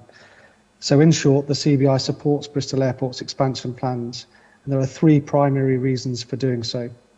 Firstly, as the UK recovers from coronavirus and plans for a new post-Brexit trading environment, firms nationwide will be relying on thriving, internationally competitive aviation industry to reach customers across the world. Bristol Airport is the regional airport in the southwest, linking the region to global centres of commerce and new markets to explore. Good connectivity is a vital element in underpinning growth within the region. A strong network of air connections is an important factor for both attracting inward investment and enabling local firms to exploit investment opportunities overseas. A wide range of firms have faced severe adverse consequences of the UK's decline in international connectivity during the coronavirus pandemic. Business therefore recognises the strategic importance of investment in increasing capacity at Bristol Airport during the recovery and for their long-term competitiveness. Expanding capacity will mean that the airport will be able to increase domestic connections to the north of England, Scotland, Northern Ireland. The airport will be able to explore new destinations in Europe and further afield in the Middle East and North America, further widening access to international markets. Crucially, Bristol Airport is the largest in the southwest. An expansion would allow it to become a true hub for business travel and to reduce the need for passengers to drive to London airports. The airport's proximity to economic clusters of Bristol and Bath and its connectivity to the wider southwest will facilitate trade in both goods and services and drive up productivity across the region. Delivering on investments to improve access, whether by road upgrades or other means, will help signal that Bristol remains open as a regional gateway to welcome inward investment. Constraining our region's airport risks cutting the southwest businesses off from the world, or forcing them to use airports outside of the region, putting them at a competitive disadvantage. Secondly, businesses recognise the wider role of Bristol Airport plays supporting a long supply chain of firms across the southwest. Bristol Airport supports a complex ecosystem of aviation service companies based in and around the southwest of England. Increased capacity at the airport will be essential for these businesses to succeed and for the UK to play a leadership role in international efforts to develop low-carbon solutions for air travel. Thirdly, and perhaps most importantly, businesses welcome the publication of the government's Transport Decarbonisation Plan and Bristol Airport's commitment to be carbon neutral for direct emissions by 2021 and a net zero airport by 2030. Businesses across the southwest are committed to meeting net zero targets. Airbus is developing the world's first zero-emission commercial aircraft powered by hydrogen, whilst the Future of Flight Challenge project is looking at the feasibility of an air taxi service in the southwest region, with end-to-end consortium partners including Rolls-Royce developing the electric motors, Honeywell who are developing the control systems, and Bristol Airport enabling the southwest region to provide a testbed for urban and rural air taxi flights. The government has launched a consultation on Jet Zero alongside the Transport Decarbonisation Plan, with an ambition to reach net zero aviation by 2050. Rather than placing restrictions on airport growth, the government's strategy is to work with sustainable aviation and the rest of the industry to accelerate the move towards net zero. Significant investment will be required to meet these targets, supported by business growth. The expansion of Bristol Airport will facilitate this growth, in part providing the investment required to meet the target of a net zero airport. Bristol Airport's plans to implement ambitious new public transport targets, new bus, coach services across the region alongside improvements to the A38. This improved transport link to the airport will not only increase connectivity and enhance business use of the airport, but will be key to encouraging more passengers to take greener journeys to the airport. Thank you. Thank you, Mr. Rhodes. Let me just see if there might be some questions around, so let me just check. Do you want to go first, Mr. Henderson? If that's agreeable to you, sir. Yeah, and we'll come to you afterwards, Mr. Clark. Thank you. Mr. Rhodes, you're here on behalf of the CBI, who wrote a letter dated the 22nd of February 2021 to the Planning Inspectorate making a representation in this appeal. Do you have a copy of that letter that you sent? I don't have it to hand, sorry. Okay. Well, I'll ask you the question, and if you can't help me, then that's absolutely fine. Just say so, and we'll leave it there.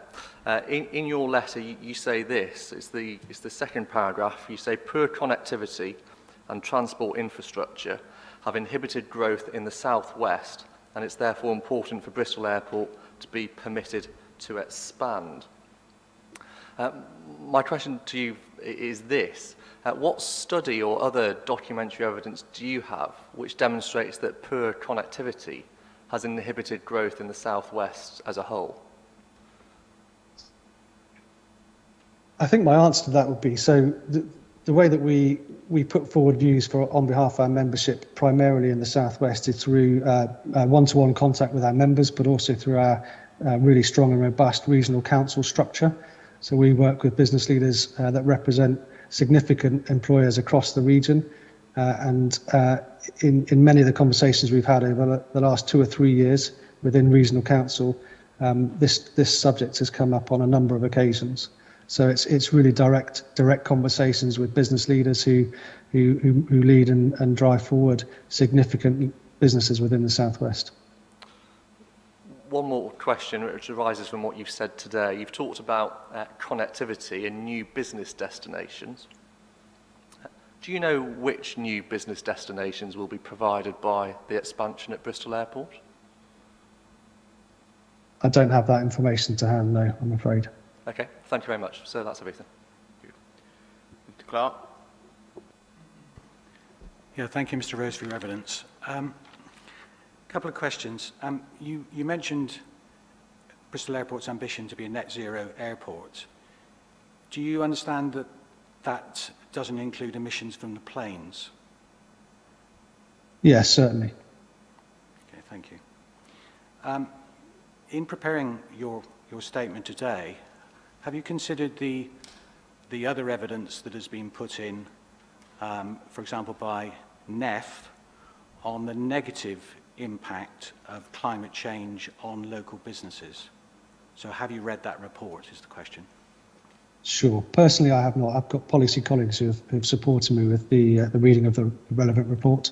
However, I would say that, as per one of the previous speakers, the important opportunity that a potential expansion of the airport offers for driving forward net zero aviation should not be underestimated. I think the signals that go out from decisions like this to investors around the future of net zero aviation is really critical.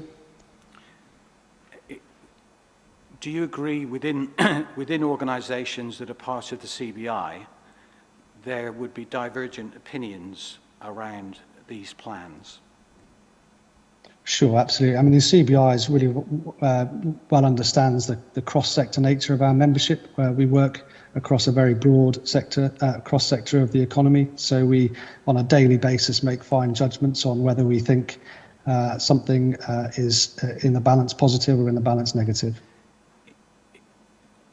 So if you agree that's the case, can I ask why your statement doesn't reflect any of those other views? It seems to be you know, you're cheerleading for the airport effectively here. There's no reflection of the many businesses who understand the damage that climate change could cause to them. Well, I think as perhaps in my previous answer, I'm being driven by our membership, and I have not had conversations with any of our members who are negative about this proposal.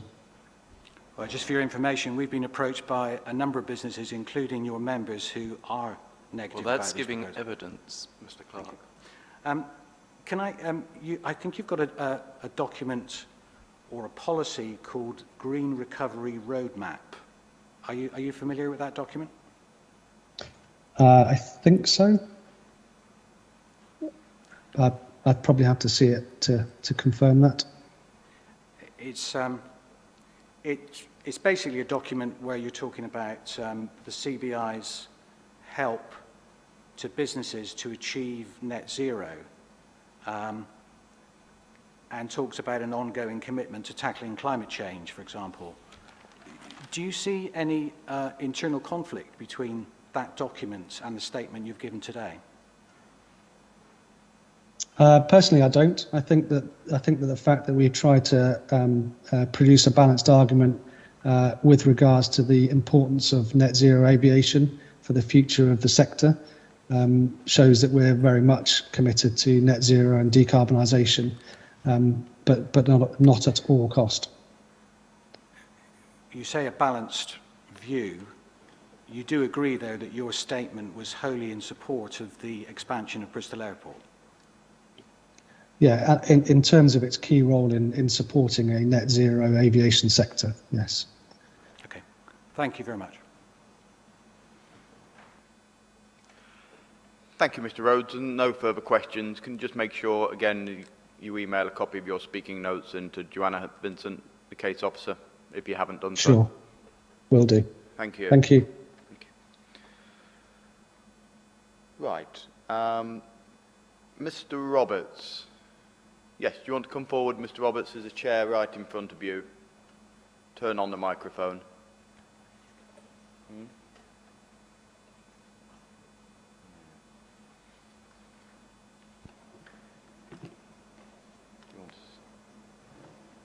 don't want that placard there. My name is Bill Roberts. I'm here to talk about what I call greenwash in relation to climate emissions. But first of all, I'm going to say that I'm here because I'm scared.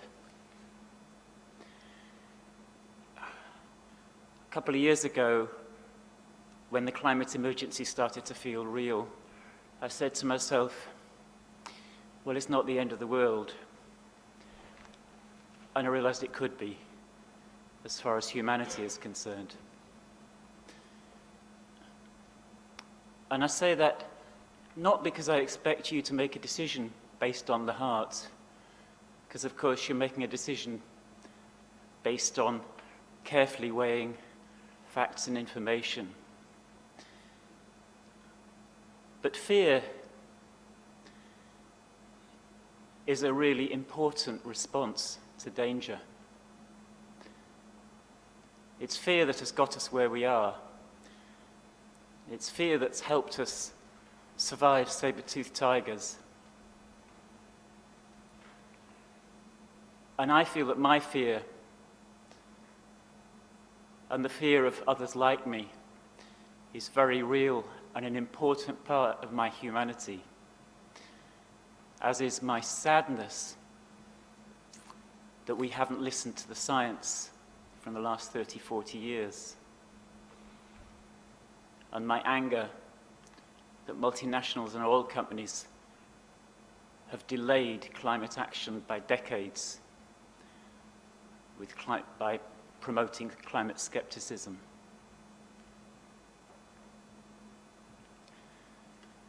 So airport greenwash. Mr. Roberts. Yes? We're quite happy to hear from you, but we don't want to see the placard. That's fine. Thank you. That's you can okay. Save that for outside. You can just want to tell us how you feel. That's fine. More than sufficient. Yeah. So the way I see it, greenwash is any organization or any person making false claims to be dealing with environmental issues. And it seems that Bristol Airport are making so many claims that it's possible to play bingo with them and spot them. Just as I am a very small part of this process, where you will be spending 10 weeks plus longer to deliberate, so the emissions that Bristol Airport, the increased emissions if this expansion goes through, are a very small part of the destruction of climate, potentially the destruction of our civilization. The greenwash that Bristol Airport seems to like to put out first and foremost is boasting that it's going to be a carbon zero airport, I think possibly by the end of this year, which is somewhat akin to a tobacco company boasting that the cigarette packets don't give you cancer. Just as the cigarette packets are a container for the cigarettes, the airport is a container for aircraft which cause huge emissions. And the emissions saved by making the terminal zero, carbon zero, are tiny, less than 5% of overall emissions. There has been talk of increased aviation efficiency, and CEO Dave Lees was on the telly the other night saying, you know, airplanes are more efficient than they used to be. This is true. It's probably about 1% per year, which is immediately wiped out by increases in passenger numbers of 4 to 5% per year over the last 10 years. There's a lot of very attractive, what I think of as science fantasy, techno stuff talked about. Electric planes, vertical takeoff electric taxis powered by renewable energy. I hesitate to think what the energy footprint of those taxis would be compared with surface transport, even before I start thinking about the potential congestion in the skies.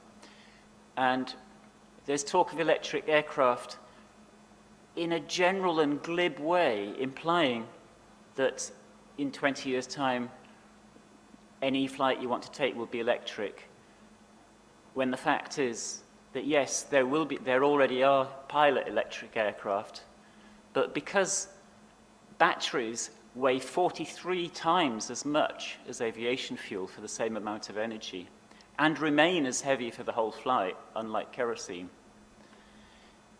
the only electric aircraft that are even envisaged are small aircraft that can cover short distances, which could actually be done by train anyway. It's not the sort of aircraft that would take us on holiday to Greece or Spain, never mind America. And furthermore, Bristol Airport has no plans to make provision for electric aircraft, as far as I'm aware.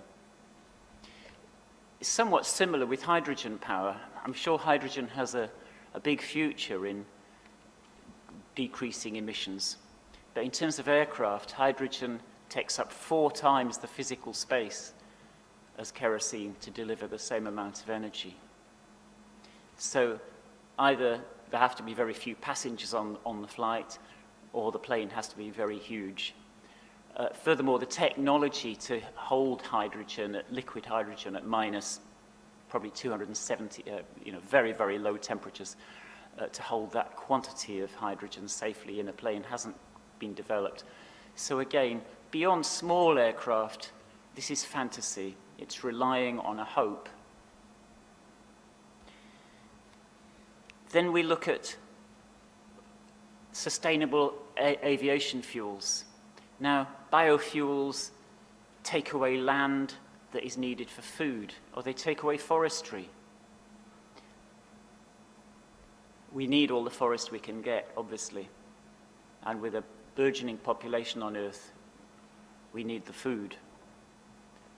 And also we need all that biomass can usefully, rot down, become sequestered as carbon in the Earth, rather than burnt.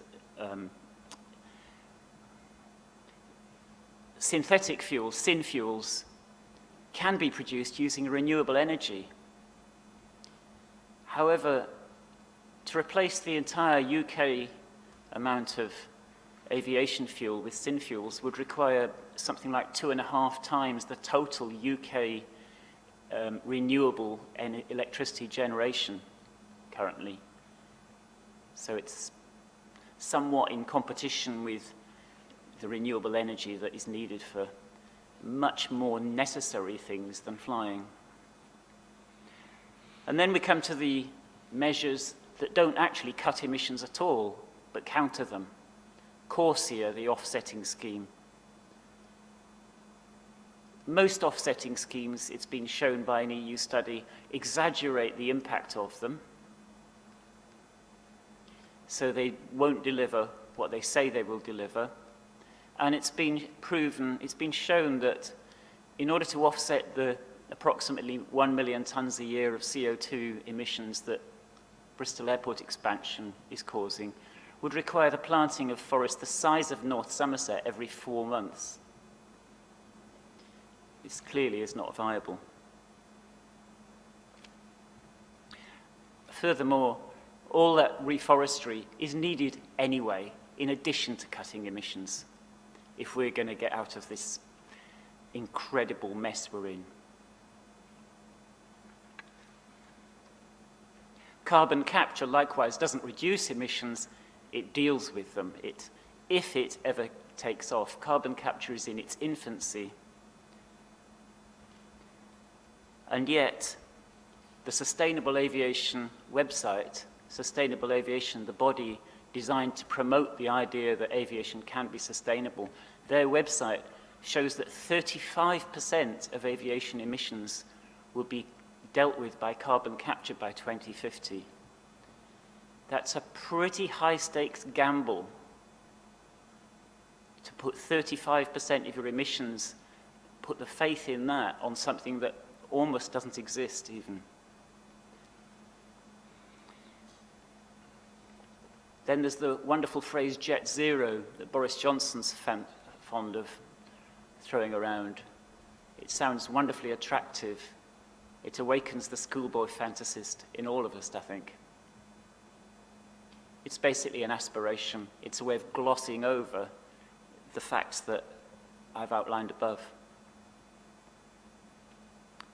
There can be small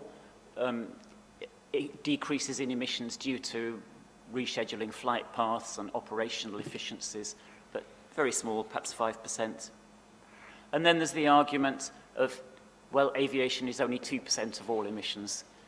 But actually, if you take into account contrails, nitrous oxides, the impact is almost 3 times that. It's almost 6% globally of all of greenhouse effect that aviation is causing. And I know those contrails don't last as long as CO2, but it's right now that we are in, I'm sorry, I can't think of polite language. We're in a mess. We need urgent action. And fundamentally, it seems that Bristol Airport is putting out a narrative to narrow the boundaries of the discourse. Let's talk about the economy. Let's talk about jobs. But the economy is a wholly owned subsidiary of the environment. If the environment is up the creek, there is no economy. And then there's ways of talking, like whataboutism. What about China? You know, we're only a small part of it.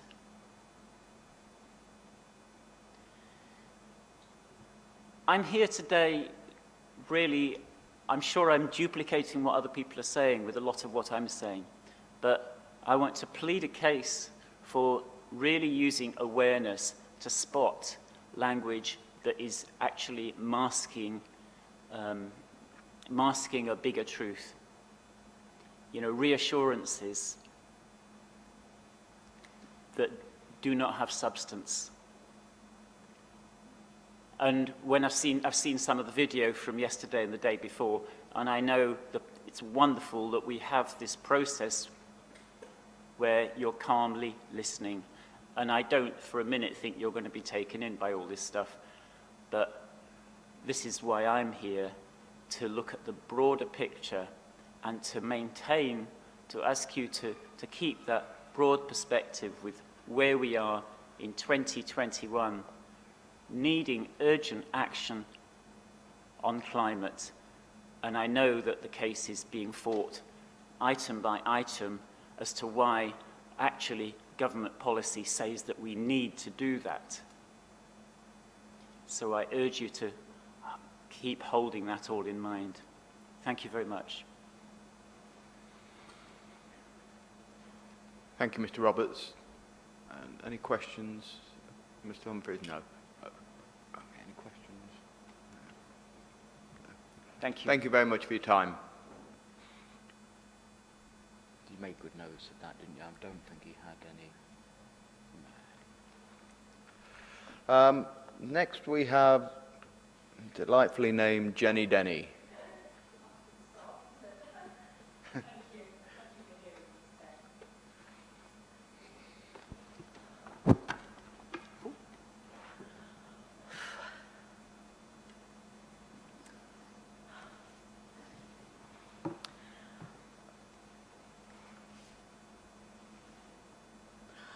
I'm addressing you today as a resident of Chew Magna, as a teacher, and as a mother.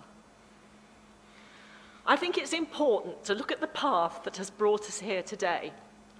The inception of Bristol Airport was as a test site during World War II, famous for its poor weather conditions, fog in particular. It was used to train pilots to take off and land in difficult conditions. Bristol Airport exists as an accident of history, not as a planned response to a population's increasing desire to travel. In reality, if you were going to site an airport taking into consideration accessibility and the impact on the surrounding area, it would not be on an inaccessible hill in rural Somerset. It's not a coincidence that Amazon did not choose Lulsgate Bottom for its logistics centre, but an area of land well served by road connections bounded by the M4, the M5 and the M49. It's like the old joke. When an American asked the Cornishman, "How do I get to Truro?" the Cornishman replied, "Well, I wouldn't start from here." We are in this position. In a sensible world, we wouldn't start from here. Bristol Airport is placed slap bang in the middle of productive agricultural land and is surrounded by small villages, country lanes and an A road that has long been replaced by the M5 as a viable route to travel long distances.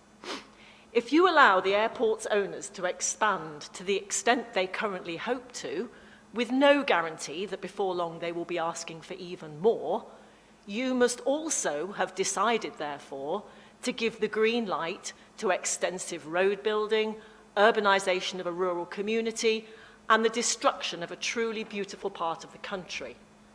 In normal times, summer airport traffic clogs up the A38 and also the surrounding lanes. Accessibility is a nightmare, both for those hoping to travel and those living nearby. Bristol Airport have no plans or motivation, despite what they say to the CBI, to improve public transport. They have agreed to widen a small stretch of the A38, cleverly pushing traffic queues away from the airport. But in terms of managing the ensuing chaos that we will have of increased passenger numbers, there is nothing. no enhanced public transport, no new rail link, nothing. A cynic might point out that Bristol Airport needs cars, and lots of cars. Bristol Airport and the Ontario Teachers' Pension Fund do not make their money from flying aeroplanes, but from parking. Over the last few years, the cost of merely stopping momentarily to drop a passenger has risen from nothing to £4, and the space devoted to parking cars has massively increased. And now they want more. There will never be any attempt to encourage public transport by Bristol Airport. Cars are their cash cow, which brings us to the elephant in the room, carbon emissions. The airport claims that it is carbon neutral, which, if it wasn't so mendacious, would be almost laughable. The calculation that allows them to make this lofty statement conveniently does not factor in aircraft or traffic emissions and can only be regarded as greenwashing on a truly industrial scale. The airport's plan is to drive their profits by making our local community pay the price. We will experience increased pollution, increased carbon emissions, and, worryingly, long-term damage educationally to children living under the various flight paths. Studies have shown that aircraft noise has a detrimental effect on children's cognitive health, as well as other health problems as well. Indeed, a study published in The Lancet in 2005 found that children living near airports lagged behind their classmates in reading by 2 months for every 5 decibel increase above average noise levels in their surroundings. The study also associated aircraft noise with lowered reading comprehension, even after socio-economic differences were considered. We cannot escape the irony that the Ontario Teachers' Pension Fund is actively striving to damage the educational well-being of our children. The pandemic has shown us that although we all enjoy foreign travel, it is not as necessary as we believed it to be in the past. Our future should embrace this knowledge so that all of us consider our need to travel by air carefully before doing so. I would love to find myself in a world where saying you are popping to Prague or Budapest or Ibiza for the weekend would elicit the same reaction from the listener as telling them that you regularly enjoy lighting up a cigarette in a room full of toddlers. I know that post-pandemic, you will be under enormous pressure to choose short-term economic benefits over long-term environmental or social ones. I know that we are being told that by 2040, electric-powered aircraft will be in regular service, and that by 2050, climate change will have been solved with very little requirement on our part to change. Fairy stories are always appealing, being both life-affirming and comforting. Unfortunately, they are not true. For those living in Germany, with homes meters underwater and a death toll of 160 and rising, and those in North America suffering extremes of heat and subsequent deaths, climate change is very real and not an academic construct. Economic considerations are important. However, I have no doubt that when William Wilberforce stood up in Parliament and condemned the exploitation of the powerless by the powerful, many politicians decried his plans to abolish slavery as economic suicide. They were wrong. Sometimes the right decision has to be made. I believe that you know what has to be done here, and I trust that you have the courage to make that choice. I am requesting that you find in favour of the original democratic decision and reject Bristol Airport's appeal, recognising that the owners, the Ontario Teachers' Pension Fund's quest for ever-increasing profits, will be paid for by our children, the local community, and the planet. Thank you. Thank you, Ms. Denny. Okay. Can you make sure that you email a copy of your Yes. speaking notes into the Joanna Vincent behind you? Yes, I will, yes. Thank you. Anything? No. There's no questions, so thank you very much for your time. Thank you for listening to me. Thank you. Okay.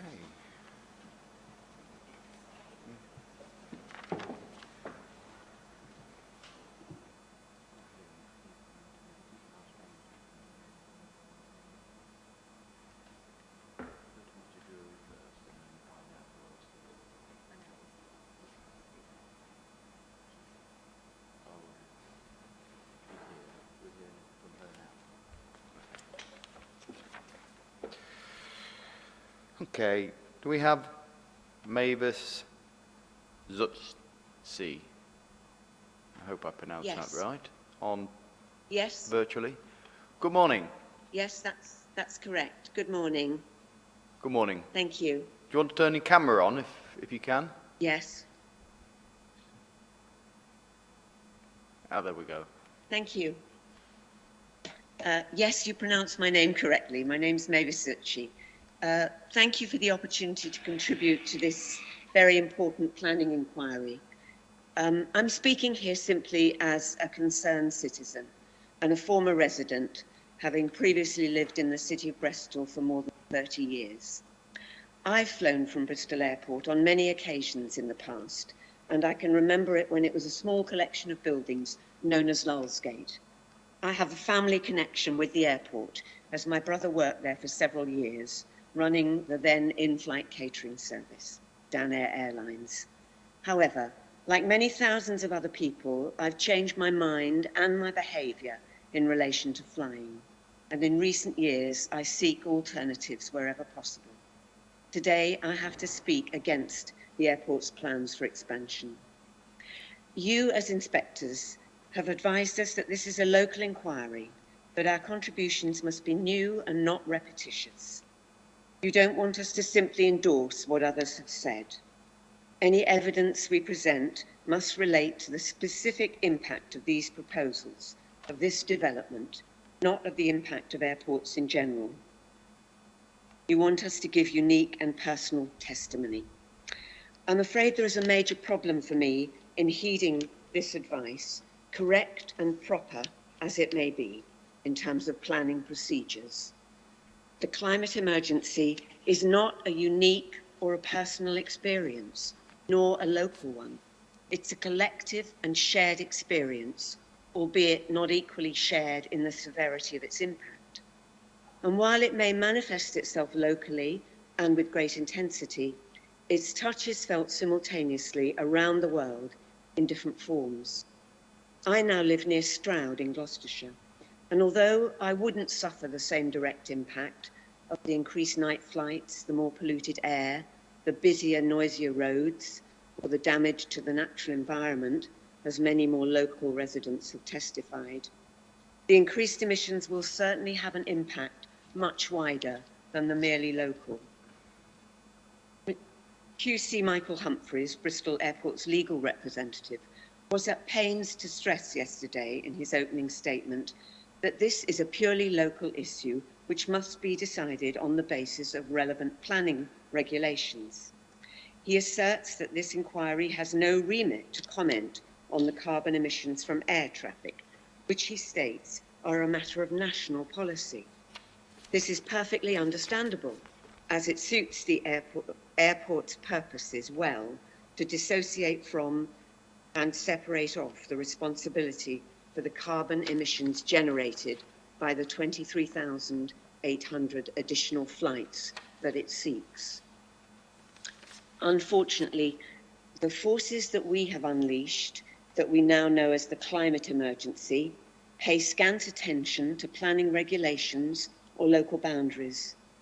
Mr. Humphreys chooses to describe the airport's expansion proposal as a non-controversial physical development, which aims to provide high-quality infrastructure, car parking, and improvements to roads, in essence no different from any other infrastructure development. This is ingenuous, to say the least. Not only does it trivialise the very real negative impact of the genuinely local issues embedded in the proposals, it is only too happy for the uncomfortable fact of 1 million additional tonnes of CO2 being released into the atmosphere to remain firmly lodged in a national policy basket, as though the airport shares no responsibility whatsoever for that consequence. But the rest of us cannot afford the luxury of such disassociation. In the context of the global climate and ecological emergency, which we are now living through, there is no longer a place called local. We are all interconnected. Local actions have global consequences and vice versa. This is nowhere better illustrated than in the actions of the owner of the airport, the Ontario Teachers' Pension Fund. With 21.2 billion in net assets as of December the 31st, 2020, the OTPP is the largest single pension plan in Canada. It clearly has scant regard for the impact of its investment plans on the local people or the environment of this small and, to it, very distant part of the world, North Somerset. Ontario Teachers' Pension Plan Fund's local is Ontario itself and the profit maximisation of its fund. And the consequence of that drive for profit maximisation fuels this speculative proposal by Bristol Airport for further expansion, with no real evidence of local demand for 23,800 additional flights per annum. In that sense, it is no different from the many developments we have seen over the decades of out-of-town shopping centres or supermarkets setting up on the periphery of a town, seeking to draw custom away from existing retail outlets in the centre. Such developments have left us with the social and economic consequences of hollowed out town centres. But these consequences are at least theoretically reversible. Similar decisions today, both about this particular application by Bristol Airport and the other list of airports queuing up for permission to expand, will not be reversible in the same way. We will not be afforded the luxury of hindsight if we continue to fuel climate chaos. I would therefore urge the inspectors to reject the appeal by Bristol Airport and to uphold the original decision made by North Somerset Council. Thank you. Thank you, Ms. Dulce. Will you make sure you email a copy of your speaking notes to the case officer as well, please? I will. Thank you very much. Thank you very much. Thank you. Right, Mr. Sweeney. We've got Mr. Sweeney. Where is he on there then? Oh, he's from this afternoon. But what happened to the other? Well, the only one we're waiting on is Miss Curling. Why don't we have him? He said she's around. Let me just check. Mr. Morehouse, has your witness, Miss Curling, arrived? Not that I'm aware of, no. Sorry. Okay. Do we have an update on her, where she might be? May I just ask? I haven't had one. I'm afraid not. We understood she was going to be here for midday, and I don't think there's been anything else since. Okay. All right. Well, in terms of the list from this morning, then that we've done everybody, but I'm just going to check with those people that are online, joining us virtually. Is anybody that's down to speak this afternoon want to speak now, because we've got time? I saw you, Mr. Sweeney. Turn your camera on. Do you want to speak? Yeah, good afternoon. If that's okay to go now. Yeah, I wasn't sure at the time, so I just got on. That's fine. All yours. Okay. Yeah. I'm John Sweeney from United Union. I represent the Bristol Airport cabin crew and all the other parts of it. From my perspective, I completely understand the green agenda. We're not dismissing that. I'm looking at it solely from United, from the jobs, what could be created. Since COVID has taken away so many jobs, we're looking at the positives now, and this is a positive story. The estimate is going to be over 700 direct jobs if the expansion goes ahead, and it could be up to 5,000 indirect jobs, which would be a massive boost for the local economy and the community. It's also got a knock-on effect to the aerospace manufacturing, which is huge in the southwest, and that boosts the economy as well. And I've got here, you know, in 2019, an estimated 7.8 million people travelled from the West Country across to London to fly from Heathrow and Gatwick. In terms of the airport themselves, like I said, the green side of it, we completely understand that, and we're on board with going green. The airport itself has made changes by trying to make all the vehicles electric. So that's from the buses, the tugs, etc. They're adding solar panels where they can to harness the green energy. I think they're doing the right thing. United have recently elected a green environmental rep for the airport, the first one of many, hopefully. And that rep is raising awareness and encouraging people to do things greener. So I think that's a positive. What they're doing all they can as an airport. The only thing they can't change is the aircraft emissions, which, as you're probably aware of, many companies, including Airbus, are working tirelessly to get that carbon zero flight by 2030, 2035. They're working on the hydrogen powered side of it. So from my point of view, why would we force people up the M5, millions of people up the M4, sorry, to create, which could be, you know, more pollution, more carbon, stuck in traffic, etc., when they could have on their doorstep and massive boost to the economy with the employment and the knock-on effect to the aerospace industry in the area as well. Thank you, Mr. Sweeney. Does anybody have any questions? Mr. Henderson?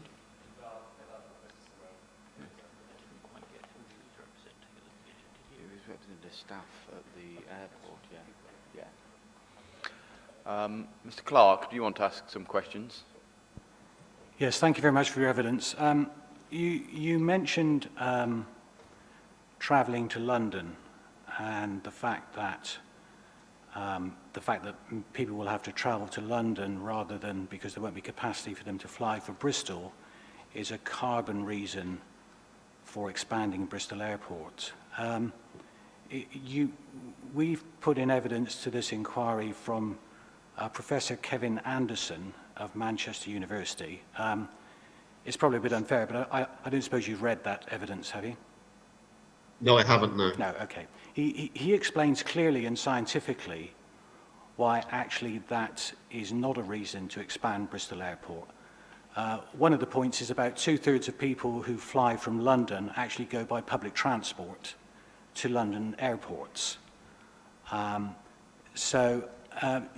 Do you accept that there may be academic opinions that differ from your view on, should we call it flying local?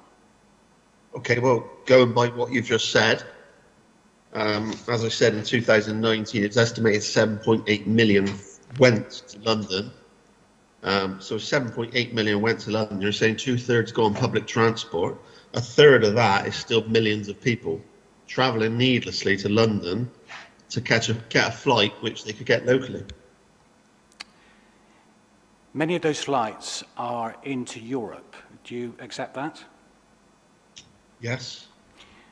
So therefore, if they were flying from Bristol, they would effectively into Europe.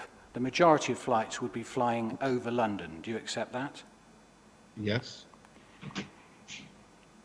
Are you aware, or do you accept that actually a normal car driving up the motorway, even with one, but particularly with 2 or 3 passengers, emits less carbon than a plane that takes off at Bristol Airport and flies over London? Well, it does, but yes, it depends what car you're driving, etc. But at the end of the day, we're still pushing people up the M4 in cars which are diesel or they're polluting when they come on their doorstep. And for me, like I said, we get the green bit, we're on board with the green bit, we want to work with the airport, etc., and Airbus to get that green bit right. But for us, we're looking at the jobs.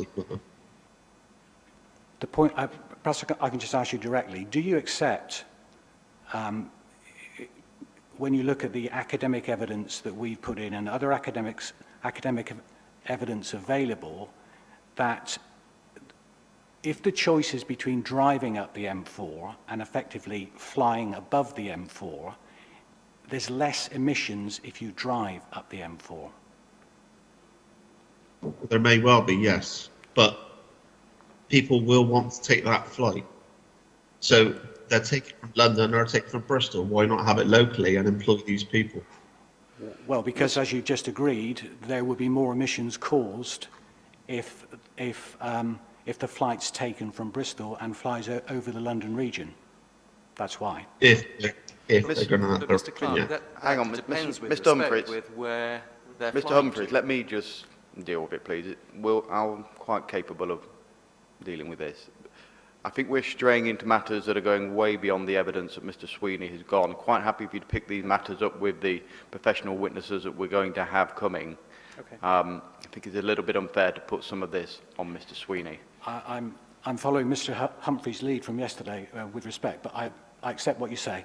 Mr. Humphreys, do you want to add anything else before? No, sir. No. Thank you for dealing with it. Thank you. Mr. Clark.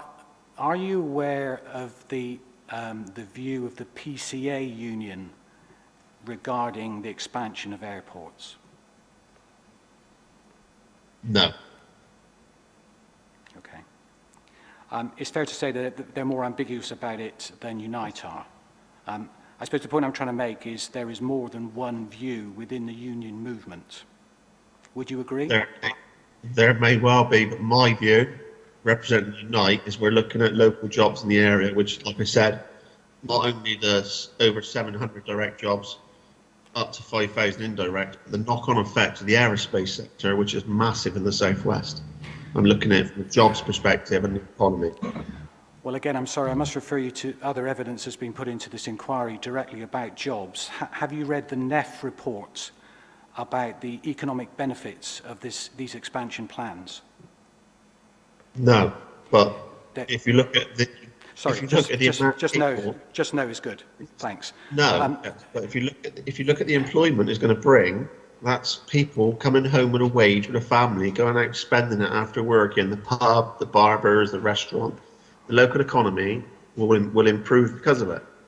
The reason I refer to the NEF report is that it concludes that the economic benefits, including jobs, are greatly exaggerated.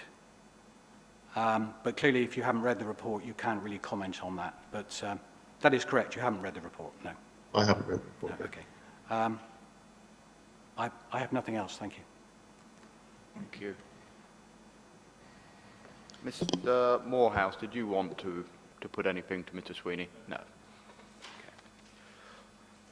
In that case, thank you, Mr. Sweeney. Again, can you make sure your speaking notes are sent in electronically, emailed into the Joanna Vincent, the case officer? Yeah, I've done that already, yeah, prior to the meeting. Very good, thank you. Thank you. Thanks for your time. That's it. Nothing else. Right, I've been informed that we have nobody else that's going to give evidence this morning, nobody we can bring forward. So, that being the case, we'll have an early lunch and, what, an hour? Yeah, an hour? Yeah. But we'll come back at 1:20. The inquiry is now adjourned. Thank you, everybody. Speaking